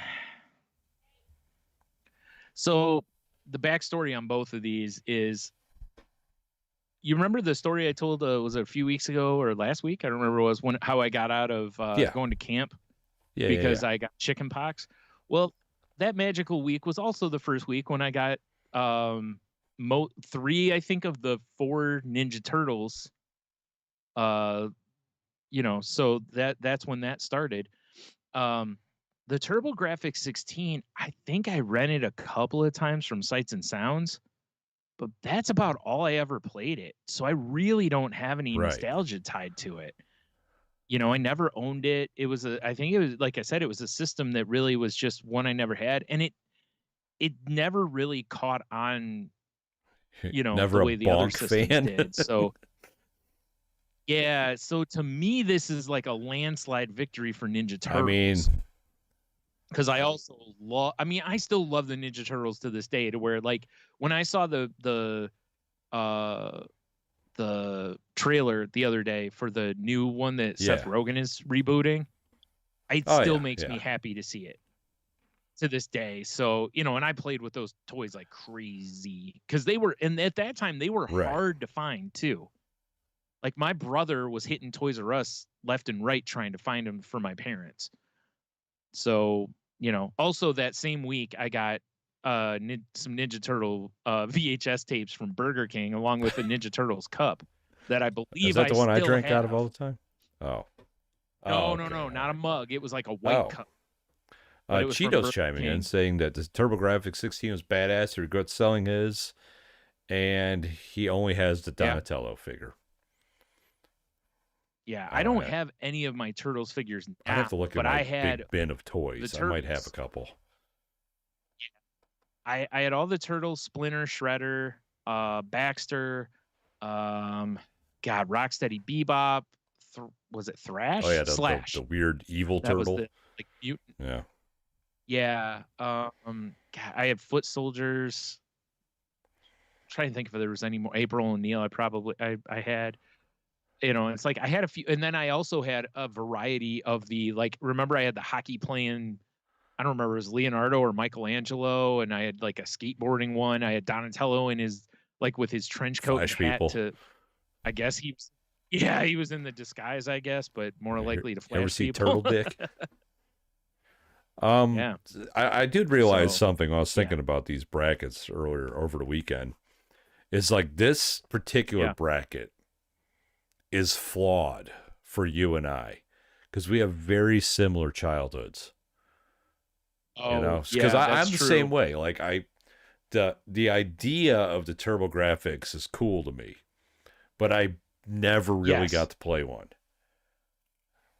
I want to say, weren't they like prohibitively expensive? I believe they were expensive. Kids? Yes. Like more than the Nintendo or Sega was, I believe. Like, so, okay. Because I was like, I know there was some barrier to it, like why I never got one. I couldn't remember what it was. But boy, did I enjoy the shit out of some Ninja Turtle action figures. Yeah, so I'm gonna. Yep. For years and years, like even like, do you remember me and Holtz using like the hockey playing turtle that I had, and I think he made like goalie equipment for like a Ninja Turtle he had, and we used to shoot in commercial art. It's like all the way up to high school I was nostalgia, still screwing around with those things. So it's gotta be the Ninja Turtles. Ninja Turtles move on. Yeah. So up next, Brian, this is gonna be a rough one too. You got Transformers versus Hot Wheels. Ooh, well, so I inherited my brother's Hot Wheels when I was a kid, my brother Jimmy, and I still buy Hot Wheels. I only buy Mustangs or cars that I feel like Batmobiles, cars that I really like, which it's pretty much Mustangs. Occasionally I'll buy another car, usually a Batmobile, especially if it's a like classic Batman Batmobile, right? Or animated series, because those are my two favorites. Transformers, I think in my life I've owned 3 because they were too expensive when we were kids. I mean, they're still expensive now. Yeah. But it was one of those things to where it was like I could get a Transformers character, or I could get like 3 or 4 or 5 G.I. Joe guys. And again, I've said it before on here, I was a math dude, man. When you tell me I can get multiples of a toy versus one of another, it's like I'm gonna take 5 over enough. 1. So the Transformers I had were Shockwave, I had Rodimus Prime, I had a small Bumblebee. I don't think it was the like actual Bumblebee. I think it was like a smaller one. And then I had a couple just random here and there small ones, because the small ones were cheap. My brother David had Megatron. He had the Constructicons or Devastator. He had the that's whole amazing gimmick. Yeah, he had, he didn't have a ton, but he had way more than I did. So I played with the ones he had, but I love the cartoon though. Transformers the movie, what? 100% love. Right. But man, I played with Hot Wheels so much as a kid though. It's, so to me it's Hot Wheels, because my nostalgia and my experience ties to Hot Wheels way more than, like I said, I still buy Hot Wheels, but most of that's also because they're $1. If Transformers were $1, I'd probably still be collecting them. So it's a little unfair in that aspect. Because once again, I can buy one $30 Transformers guy, or I can buy 30 or 25 Hot Wheels. I mean, that's fair. I'd rather get one like $500 Optimus Prime. Oh, dude, I would too. I mean, if money's no object, I'm gonna take Transformers. But as far as the better toy, more fun overall, it'd be Transformers. But I've been picking based on more of my nostalgia and my stories. Right. So for me, Hot Wheels. I'm kind of torn on this one, because I had lots of Hot Wheels too, because Hot Wheels were the shit. Yeah. Yeah. What Hot Wheels, Matchbox, whatever. Yeah, I had them. Cheap. Yeah. But I didn't have very many Transformers, but boy, did I love them. Like, I don't. Yeah. The only one I just definitely remember having is the one that fucking piece of shit that turned into a microscope. Oh God. I don't remember his stupid name. I got it for like Christmas, and I was like, geez. Like you rip it open, you see the graphics, like, holy shit, I got a Transformer, and it's like, oh, I got whatever this guy's name is. The one left probably, on the shelf. Honestly. I never had any of the cool Transformers. Like I never had Starscream I didn't really. Or Optimus or Megatron. I never had like the key players. Well, and I also forgot to mention this, the shock or Soundwave that I had, I traded some other toy of mine to someone else for Soundwave. So it wasn't even one that like my parents bought for me. So I got a used Fair enough. It still worked. And I also, it also had, you know, Ravage and Laserbeak. The little I believe tapes, were the, you know, the little cassettes. Yeah, which were the coolest damn things. But so I think we're gonna have to go with like a coin flip here, because I got to go Transformers on this one. Yeah, they are the cooler toys. Because my nostalgia, like I liked Hot Wheels, but my nostalgia is Transformers. Despite the fact I barely had them, I loved them. Right. You know, that's fair. I did too, but I think it's the same. Yeah, like I said, I played with Hot Wheels so much. Also, something I didn't mention was I have extra memories tied with Hot Wheels with my dad, because my dad, I don't know if you remember this or not, but some of my Hot Wheels I masked off and my dad painted for me. Yeah, like he took them into his, like, over to the shop and like spray painted. That's pretty cool and stuff. So there were a couple that like him and I kind of worked on together in that aspect. So, you know, that added a little extra zing to him too. So, Just, are we good at a coin flip? I mean, is Cheeto still in the chat? Yeah, Cheeto, chime in. Cheeto says Transformers. Let's just call it, we'll go with Transformers. All right, we'll go with Transformers then. Transformers Advances. Here we go. Cheeto says Transformers all day. Hot Wheels are great, but like Stu, I only ever got ones I really liked as a kid and now. Said my first was Hound, meaning Transformers. Then I got Thundercracker. Never got an Optimus until Gen 2, but I had an Ultra Magnus and a few others. Well, that's pretty cool. Yeah, Ultra Magnus was a dope one. So, yeah. That's the thing, is most of the people I knew that had Transformers didn't have a lot because they were so damn expensive. Yeah, this one's going to be a fucking, like Brian said, a bloodbath. You ever seen the World's Strongest Man beat a puppy to death?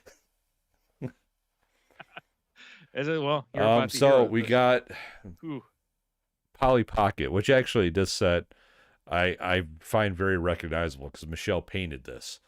So okay. No. Michelle painted this. Yeah, she's made stickers out of it. It was very popular. Yeah.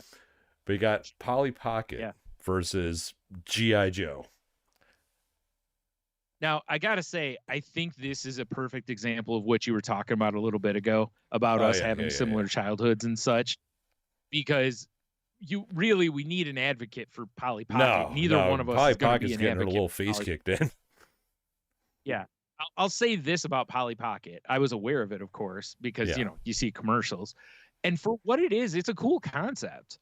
You know, because they have like little dolls and bullshit that, you know, for that size, I mean, that had to have been like micro. What generated the matchup, Cheeto, was pure internet randomness. Yeah. But man, how many times have I talked about G.I. Joe? No, this isn't even close.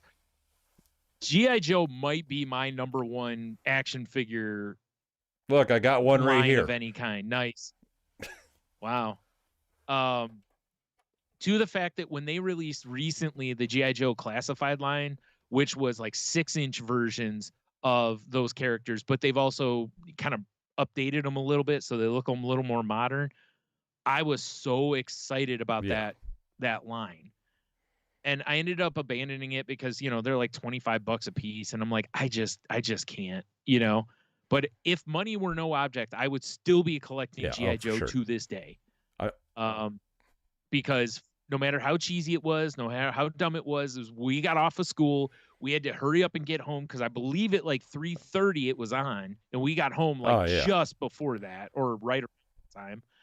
You know, so it's like you had to. I read the comic books. I would, I played with the toys. I had a G.I. Joe is a massive part of you and I growing up. Yeah, for sure.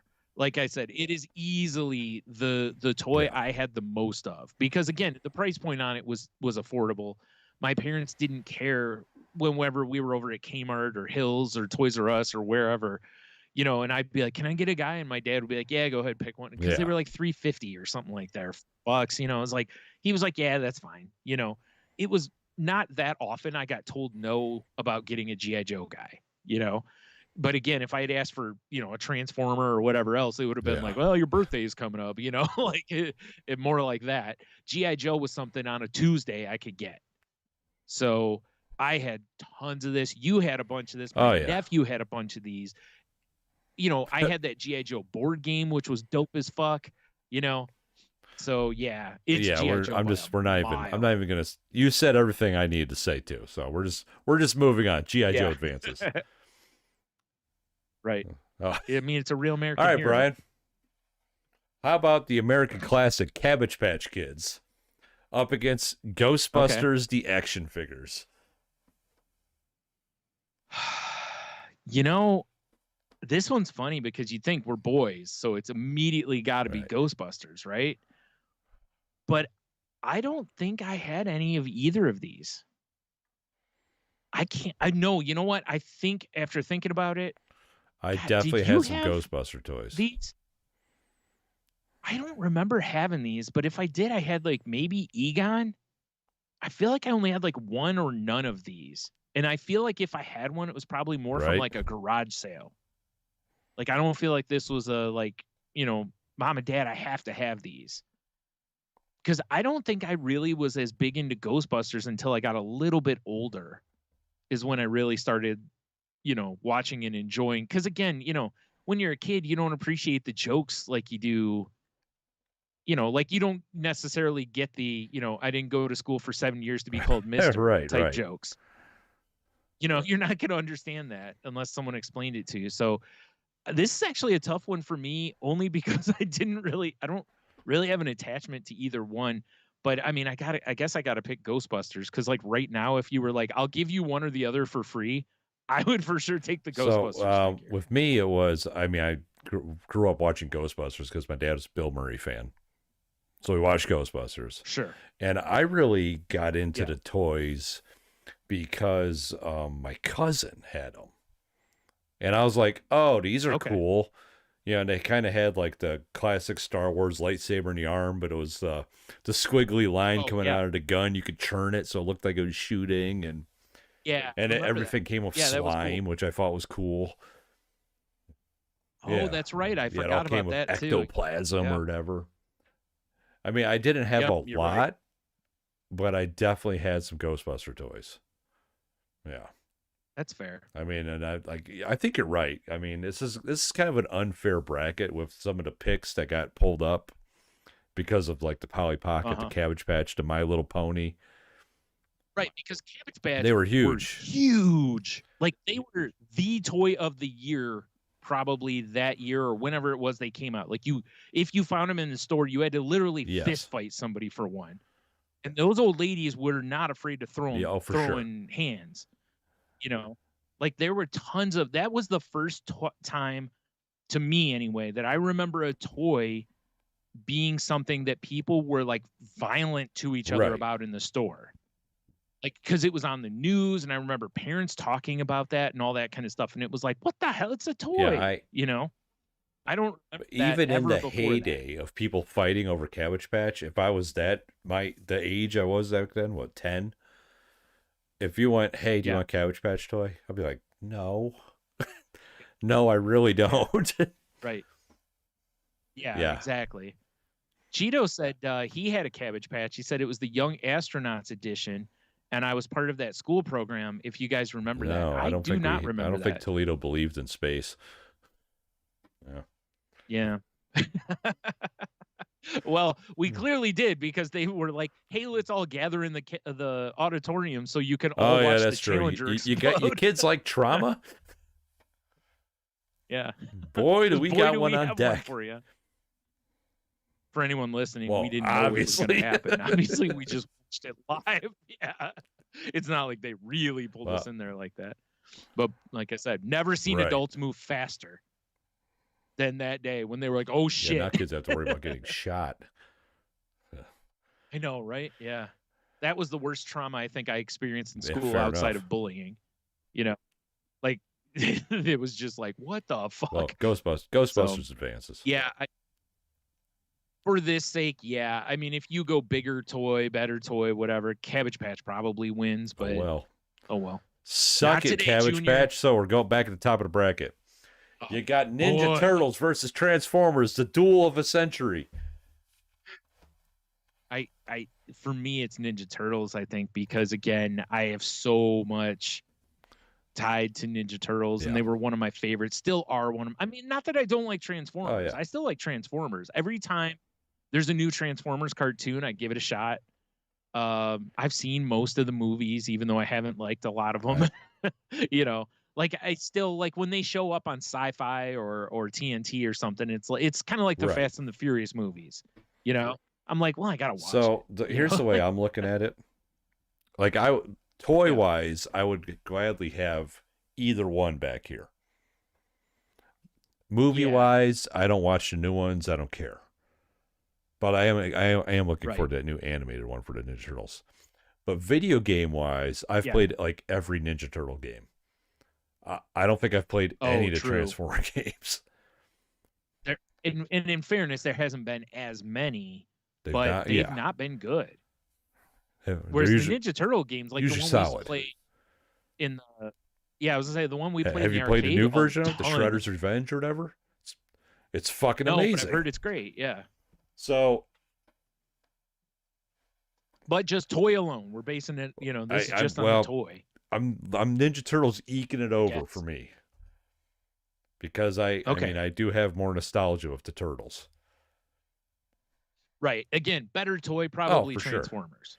But as far as what we're tied to, I'm with you. It's Ninja Turtles because you played with a bunch of the toys I had and vice versa. And Heroes in a Half Shell, baby. Yep, I'm with you. Boom. Yep, for sure. Ghostbusters. All right, really quick. We've talked before, but what was your favorite Ninja Turtle on the show? On the cartoon? I mean, I was always a Raphael guy. Yeah. Raphael, yeah. I think that's the way most kids were. It was him or Michelangelo was a little too like, whoa, for me. You know, and Donatello was just like the nerd, and Leonardo was too straight edge. Right. You know? Yeah. I liked Don. Honestly, the one I liked the least was Leonardo for the same reason. I think I've said this before. For the same reason I don't like Cyclops and the X-Men. It's just he's like the hall monitor. But I mean, the fact that he had the katana are sweet, but you know. Listen, when I used to draw Ninja Turtles off and on, a lot of the times I would either draw Raphael or I would draw Leonardo because katana are way cooler to draw. So or a fork, basically. A fork, yeah. I mean, I thought Cyber. But I'm not hating on Donatello Cheeto, because if I'm playing the Ninja Turtles arcade game, that reach. Oh my god! Attack. He fucks you up with his giant turtle dick. Plus, he has the like catapult attack. I think where he puts a stick in the ground and then leaps. Yeah, and that was a pretty good attack. Back to bloodbaths. Yeah, really quick. One of the things I think is coolest about the new Ninja Turtles, I love the fact that they gave Donatello like big nerd glasses, like I have. He's got like those big black thick framed glasses, even though it's like those are really not being he'd be all right. They're protective. Yeah. Oh, I love it. They didn't go, oh, let's give him goggles. They were just like, let's give him nerd glasses. Goggles would be kind of cool depending on the right goggle. Yeah, but they do nothing. We've learned that from Radioactive Man. G.I. Joe versus Ghostbusters, Brian. I'm gonna go ahead and say it here. Pretty sure this is G.I. I'm pretty Joe sure bracket. it is too. I mean, because Ghostbusters, like don't make me drag my G.I. Joe guy over here again. G.I. Joe is Harlem Globetrotters.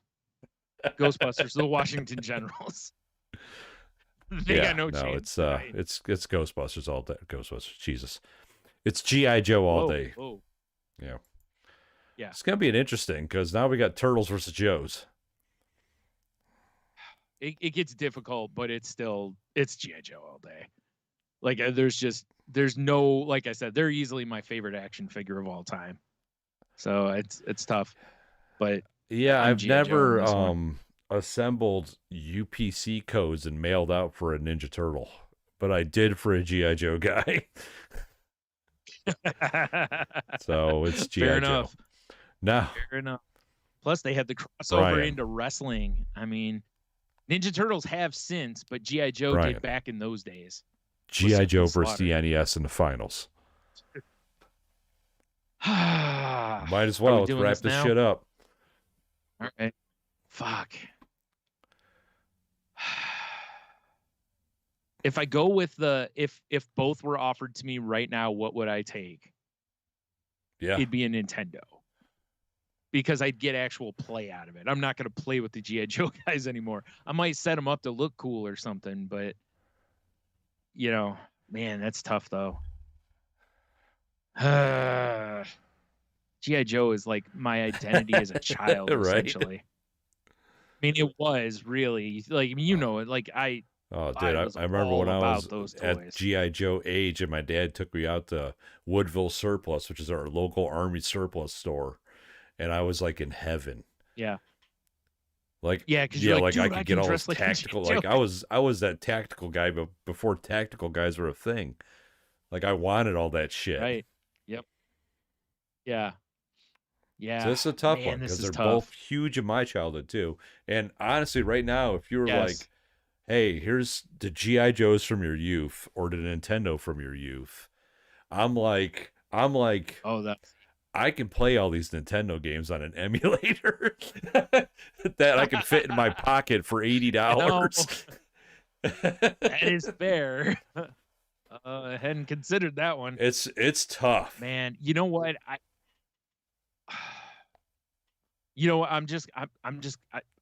G.I. Joe, man. Gotta go G.I. Joe. I gotta go G.I. Joe. I was thinking about which one did I spend more hours with as a child. Right. It's G.I. Joe. As much as I played my Nintendo, it's G.I. Joe. I played with G.I. Joe by myself, with others, like it didn't matter who was there. I would play it, like I said, to the fact that I had that board game that we played that. And most of the time those games devolved into us just playing 100%. With the G.I. Joe guys anyway. We shot at them with the bullet guns. When we moved past playing with action figures, we were still playing with action figures. Right. Even after I got rid of a lot of my other toys, I still kept like Snake Eyes and Storm Shadow and, stuff like that. So you know what? I'm just going to go G.I. Joe. To the point that there's a G.I. Joe game on PS4 that I bought. I still haven't played. Sounds great for your streaming I don't channel. play games. I just buy them. Yeah. And I even was like, what's G.I. Joe? That's pretty funny. So, like I said, and when they put out those classified series, I was still like, man, I got to get some of these. So, yeah. And the last time, the draw for, man, I really need to get an 8-bit Nintendo. I have whatever you have it on your Switch, where there's a bunch of games. The only game I basically play is Dr. Mario on it.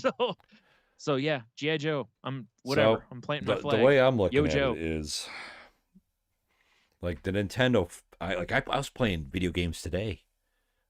Like that's what made me a gamer was the NES. Well, actually, it was the Atari. Sure. Well, I was gonna say, like for me, what got me hooked in games was the fact that my sister had run of an arcade. That's a totally different thing. Yeah, that's really what made me a gamer, was that I basically could go play any game Major Magics had at the time. Plus, you and I used to go with your mom to the mall a lot and go over to Red Baron. But when we're talking like at-home games, this is what really hooked me. Even though it was like, I guess the Atari was like the raw lump of metal that made me a gamer, but the Nintendo like forged it. Yeah. Exactly. Yeah, like it beat me into a video gaming sword. Yeah.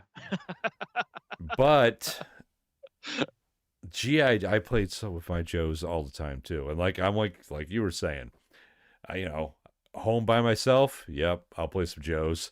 On my big stupid humidifier we had, it was like a rolling wheel of sponge. That was a G.I. Joe Death Trap. I love that thing. The Nordic track we didn't use, that we hung clothes on, that was a G.I. Joe playset. Yep. That laser car sitting on the thing behind you. I'm not going to grab it. It's too far away. Yeah.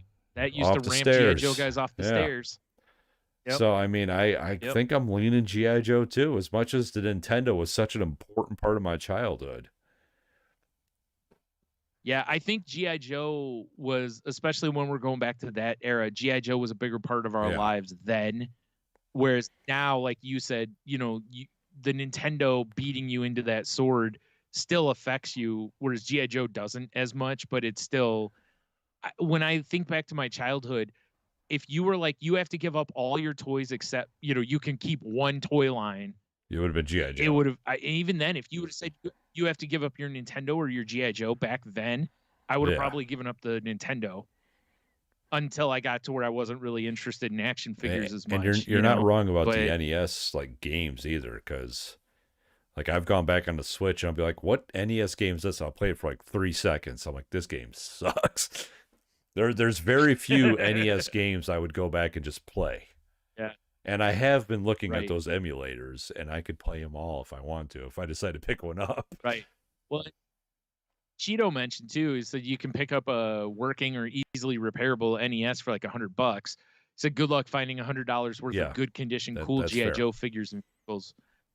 Now, to be completely fair, in order to have the nostalgia of the Nintendo, you'd also have to pick up games, and there are games that you and I loved and played that are really expensive now. So it would both of them would because a bunch of assholes like us want to go back and relive our youths. All right, so Joe takes the top toys of 1989. I don't know what to tell you, Polly Pocket fans. Was it? Oh, I like how they put Baroness front and center. They know what's up. Yeah. Yeah, they do. I'm a little upset that they put like the third iteration of Snake Eyes in that picture. Pretty shitty picture, but what are you gonna do? Actually, it kind of looks like the second. I know it's just the design of the action figure, but it kind of looks like Baroness has a dick, or just like a real sloppy one. Well, she's getting blown up by Destro every night. Like, yeah. Baroness always walked around. That is 100% true. You know. Yeah, so she's slinging it around. I mean, whatever. Hey, Destro was into some kinky shit. I mean, look at that mask he wore all the time. I don't know what the next bracket will be, but I think we got time in March for another bracket, another half of one next week. Yeah. That's fair. All right. Well, if anyone listening has a suggestion for a bracket, let us know. And like I said, I mean, we like anything, it's, this is going to be heavily skewed to. Unless I could figure out something that's not heavily skewable, which I don't even know what that would be because we're. Well, do you know what would have made this one maybe a little more fair is if it was just that's boys' probably toys. True. Maybe I should have refined my search. Because we didn't really. I mean, I honestly wasn't expecting when I put in top toys of 1989, like this fucking Puff-A-Lump over here to show up. Like Cabbage Patch Kids, okay, that made sense. Puff-A-Lump, what are you doing on this list? Right. My Little Pony, Skip It, those all made sense. The Fisher Price toy tools that kind of it had a bad seed. Unfortunately, it wouldn't have mattered. It was on the either side. Well, yeah, but I mean, first round up against Nintendo, it's like, okay, I can get a plastic drill or a fucking video game system. Yeah, okay. Yeah. Hell plastic yeah, brother! All day, baby. Yeah. That was fun. All right. That was fun. Enjoyed it. I should download this image and post it on our Instagram over the weekend. Yeah. Yeah. Thanks, you too. Huh? Oh. Nothing. All right. Let's I guess move into the QofheW then. Roger that. Over and out. Roger. Let me see here. Last week we asked you guys, if I can get this pop-up out of the way. Satan is designing your room in hell. What's one thing that you know he's putting in your room? Let's see here. I don't think your mom understood the question, Brian. She says M&M's and Coca-Cola. Satan is a swell guy. Yeah. The only way he's going to put M&M's and Coca-Cola in there is they're both going to be warm as hell. Like that M&M's gonna be all melted. Like the Coke's gonna be just flat and warm. Yeah. Our old pal Jason Morrow, he says a Bible because irony. It's pretty good. Right. So hell is a lot of hotel apparently. rooms. I mean, I've been in a few hellish ones. Yeah, accurate. So have I. Yeah. I actually think one I was in was a portal right? to hell. Diamond top fan Jeff from Hobie. It's a PA system that only plays Radiohead. I mean, yeah, I can get behind that. Radiohead's only got a couple songs I like. I just never got it. Karma Police, that was a cool song. But Diamond top fan Kiki, she says copious amounts of screaming and crying children with no access to their parents. That sounds like a bunch of punchable children to me. I mean, it's in hell, so I feel like that's acceptable. Yeah. Because what are those? Why are those babies there? Hell babies? Right? Because they're children. That's what I'm saying. So if they're there, that's what I'm saying. So if they're there, I feel like, that it's okay to punch them. It's not like if you're in heaven punching. Like, what do you do? Like, this is my version of heaven. I'm sorry. Yeah. Yeah. Can't I enjoy heaven the way I want to enjoy it? Listen, we told you when you came in here, there's one rule: you can't punch babies. It's the one. What about thing. open palm strikes? That's fine. It's not a punch. Those are okay. Just no punching. Yeah, no. It's just like wrestling. Exactly. No closed hands. Zach says Christians, ones that are trying to convert me both to heterosexuality and Christianity. That's pretty funny. Oh, yeah, it is. Diamond, top fan, Big Dev says Malort. I think I'm pronouncing that right. But it looks like top shelf whiskey. Now, I've never had Malort, but I've watched How to Drink. I think that's what the YouTube channel is called. And apparently it's terrifyingly bad to taste. Oh, okay, fun. Yeah. Christian, she says everything would be made of styrofoam. Oh, she must have like a styrofoam thing, huh? Oh yeah. That weird. I mean, I don't like it either. Yeah, I don't. It's weird. I have weird, a lot like, of squeakiness.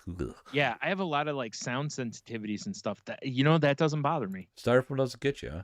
Oh no. Man, like you bite into it. Ugh, fuck that noise. Yeah, I don't think you're supposed to bite into it. Well, sometimes you do. When you have a styrofoam cup, you're just like bored. Oh, okay. It's like, I don't know. Yeah, that's still weird, but all right. And then another Zach, good old Zach Freed, good guy right there.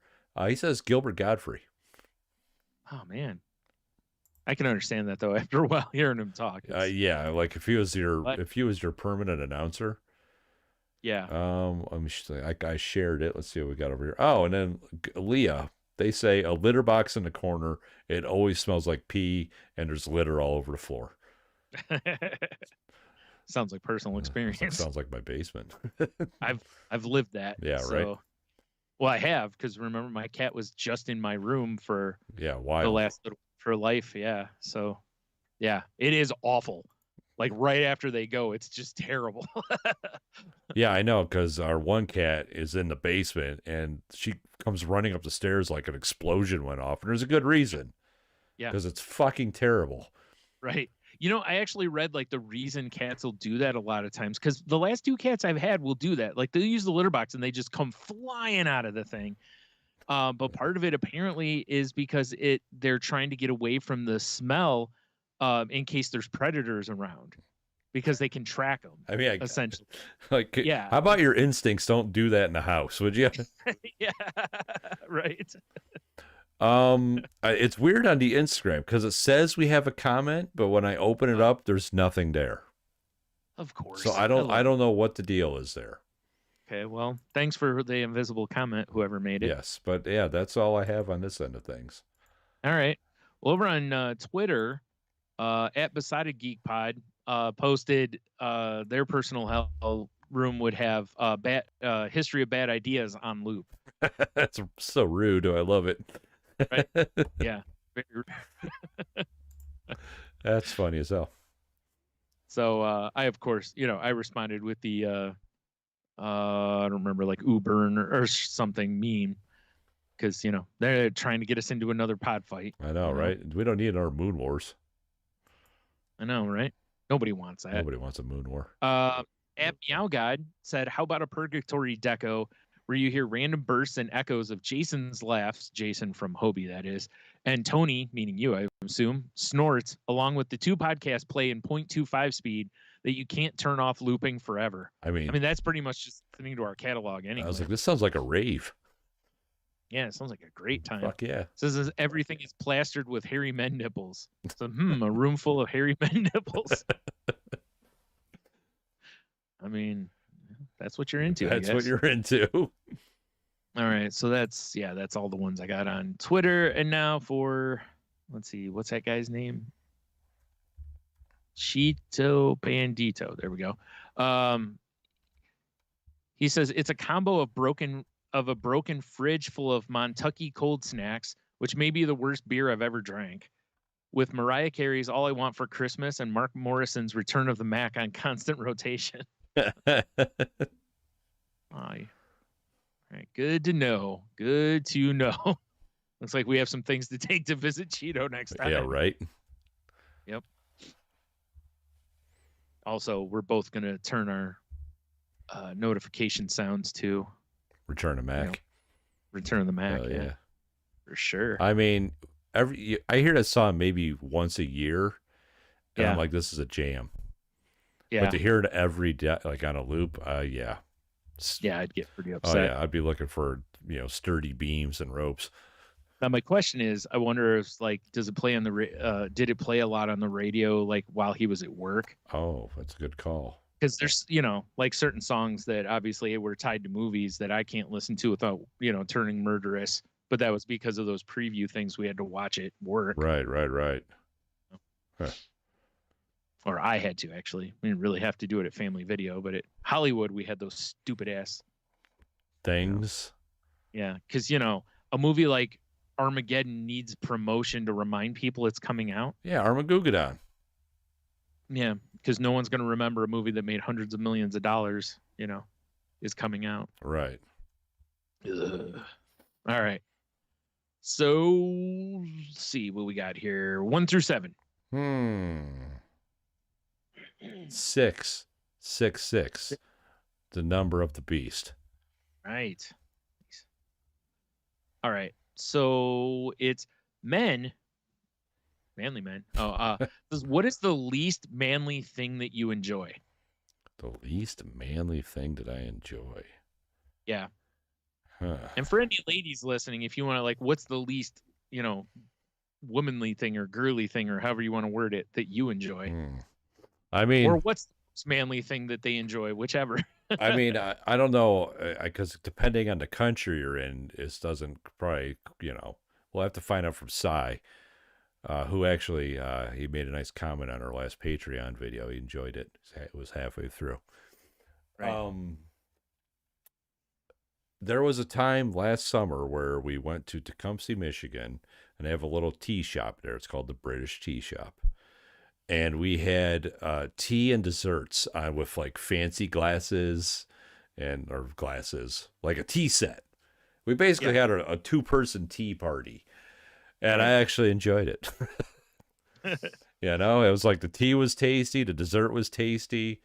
I had this little tiny porcelain cup. It felt weird. Right. So, you had your pinky out, of course. Pinky's out. Because I mean, I don't do I don't get manicures or I don't do that. I'm not. Yeah. I don't get haircuts because I shave my own head. Yeah, same. So I mean, to say the least manly thing is kind of I don't know. Right. The only thing I can think of is tea and crumpets or whatever. Right. I mean, not even your Brazilian wax. I would. Nothing not manly about that. Picking a pain. That's true. That's pretty. Yeah, if you could grit down and have some hot wax ripped off your fucking balls while you're on all fours. Yeah, exactly. God, I didn't realize how bad that was until that Penn and Teller. Oh God, yeah, I forgot about that. And they showed that woman going through that. I was like, God, why would anyone go through this? Yeah, Brazilians are crazy, apparently, right? Yeah, I guess. Yeah, I think that would be it, because I'm not a big fan of like romantic comedies or anything either. Like Oh, yeah. yeah. I'm not either, and it's not because I'm not like romantic guy, but it's more because I'm just like I hate bad storytelling. Yeah, I think they're terrible. Yeah, I just don't. I just think they're bad. Yeah. It's like, speaking of movies, really quick. We watched Face Off a couple days ago. Boy, is that hard to watch. I want to just go set everything aside and just enjoy it for what it is, but there's just so much in the movie that doesn't work because they're not the same size guy. And it's only supposed to be their face that was turned, but they have each other's voices. Brian, and just bodies. Stop. You just got to embrace it. I just can't. You just got to embrace it. Can't. Also, whose idea was it to make Nicolas Cage the one that's going to emote more in the movie? I mean, he's an emoting guy. Oh, man. No, he's an over-emoting man. Brian, just enjoy the ride. No, that was the beginning. I think that after that movie is when I think his the water slide of his overacting really took off. I got the base. Yeah. Anyway, man, I don't know what it would be for me, because like I don't go out of my way to. I guess the least manly thing I do is go to therapy. In 2023, I think that's pretty gender neutral. It should be. Yeah. I mean, I openly talk about my feelings as well. I mean, for a long time, that would for sure not be. That's true. You're supposed to push it down and have a heart attack. Yeah. It's supposed. Yeah, you push it down and turn it into anger. Exactly. Yeah. Now we're talking. Yeah. Like I said, men are only supposed to feel two things: anger and horny. That's right. That's the only two emotions we're allowed. Hell yeah. I was trying to think of something otherwise, because it's like, the other stuff I would say would be like, cooking, but I don't think cooking's really considered that anymore. No, no. I mean, at home, I know obviously in the professional world, it's been men for years, which is the weirdest thing. It's like, oh, if you're getting paid, it was fine for men to be a cook, but God forbid they cook at home. Like that never made any sense to me. Oh, you just got home from work. Can't be cooking a hot meal. You just get home from work. There should be whiskey and a newspaper. Right. A hot meal and a blowjob. Right. Something like that. I don't know. I think a lot of it is that I was never really raised with like gender specific stuff. Yeah. Like my dad didn't do a lot of housework, but that was more because he was working. My mom just did the housework, but I saw him do stuff around the house. Right. He washed dishes. He cooked very rarely, but he would cook, like it was, he never at any point was like, boy, what are you doing? That's a woman's job. He was never that guy. Sit over here, watch the game, have a beer. Yeah. I'm 9. Sorry, a light beer. That's right. Yeah. Get this boy a Bud Light. Yeah. One of those green ones. It's March. And a pack of Luckies. Unfiltered. He needs to become a man. Unfiltered. Yeah, that's how he grows. He's a growing boy. Don't give him those filters.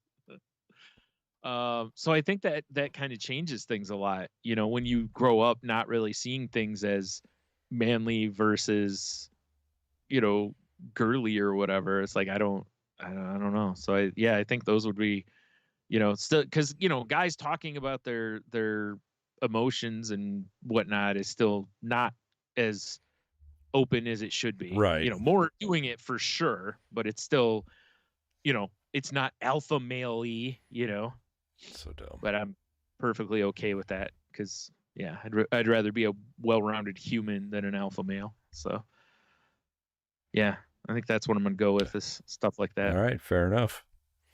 That and wearing bows all the time. Well, I mean, bows are pretty manly. Bow tie. Oh no, I meant like a bow, like you hunt with. You didn't mean that?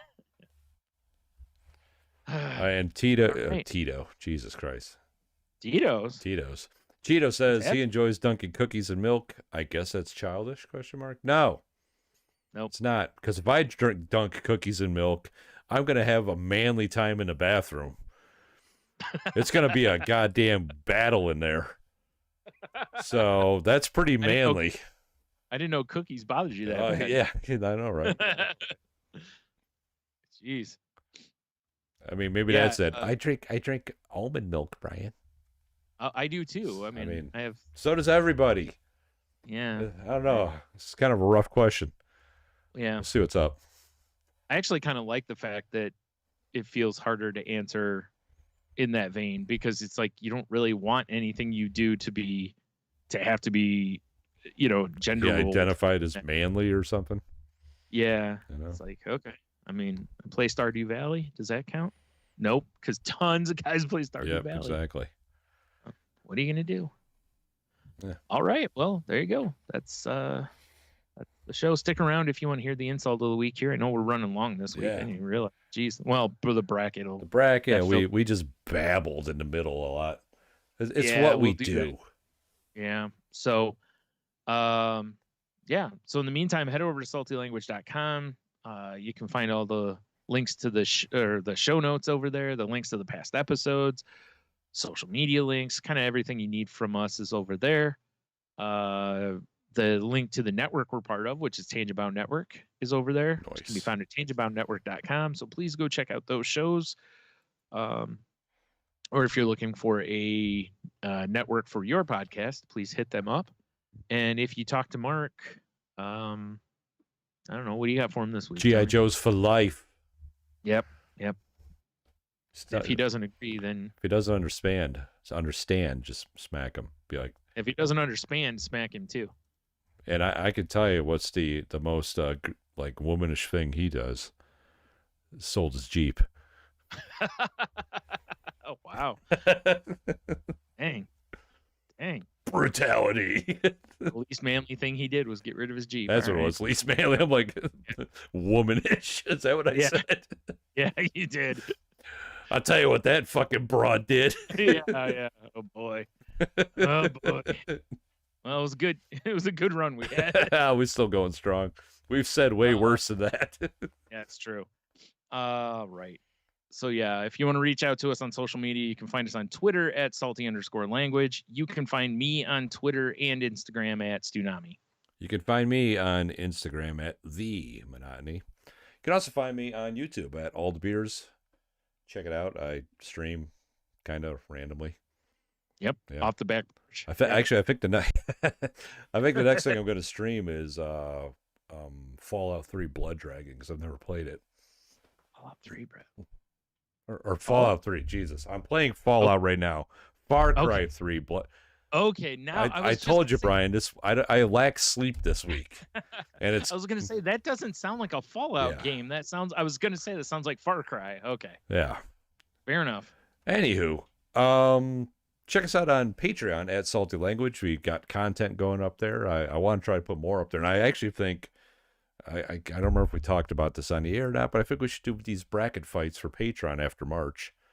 I think that'd be fun. Okay. What else we got here? Salty Language on TikTok. Check it out. We have some funny shit up there. And if you're watching this video, cool. If you're not watching the video, check us out on YouTube. Salty Language Pod. Like, subscribe. I mean, for the first 500 people that like this video, everybody's going to get nothing. Wow. Absolutely nothing. What about the people after that? They get a G.I. Joe guy. Actually, product no. Not available in all areas. Yeah, product exactly. While supplies last. And shit, we're out. No, jeez. Yeah, I only got one. He's on my shelf. He's not going anywhere. Tony got the first one, the only one. Yeah, sorry. Big winner right here. Yep. Brian, you also have another avenue of talking.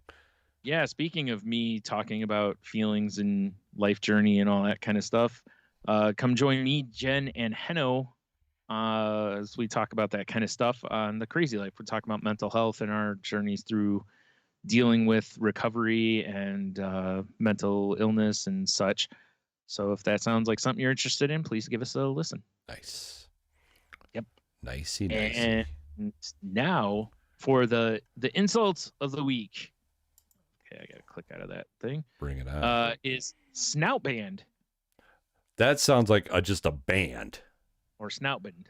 I don't know. It's Snout Band. Yeah, a Snout Band is someone who always interrupts a conversation to correct or contradict the person speaking. I call those people assholes. Yeah. I agree. Wow. Is it because they're like inserting their snout into shit? I think so. Yeah. I feel like this is not a harsh enough insult. Yeah, I agree. Because oh boy, does it angry me up when people, gotta interrupt you to correct you all the time. Actually, you should have said. Yeah. It's like, well, actually, you should shut your face. Yeah. I got a number. How about them apples? Yeah. That cocksucker. Right. Snout band. Snout band. Goddamn snout band. Yep. All right. There you go. So until next week, have a beer. You'll be fine. Stay super duper salty and a little Irish. Hidely ho. Oh boy. I guess I should have said have a Guinness. You'll be fine. That would have been a much better move, but that's all right. That'd be all right.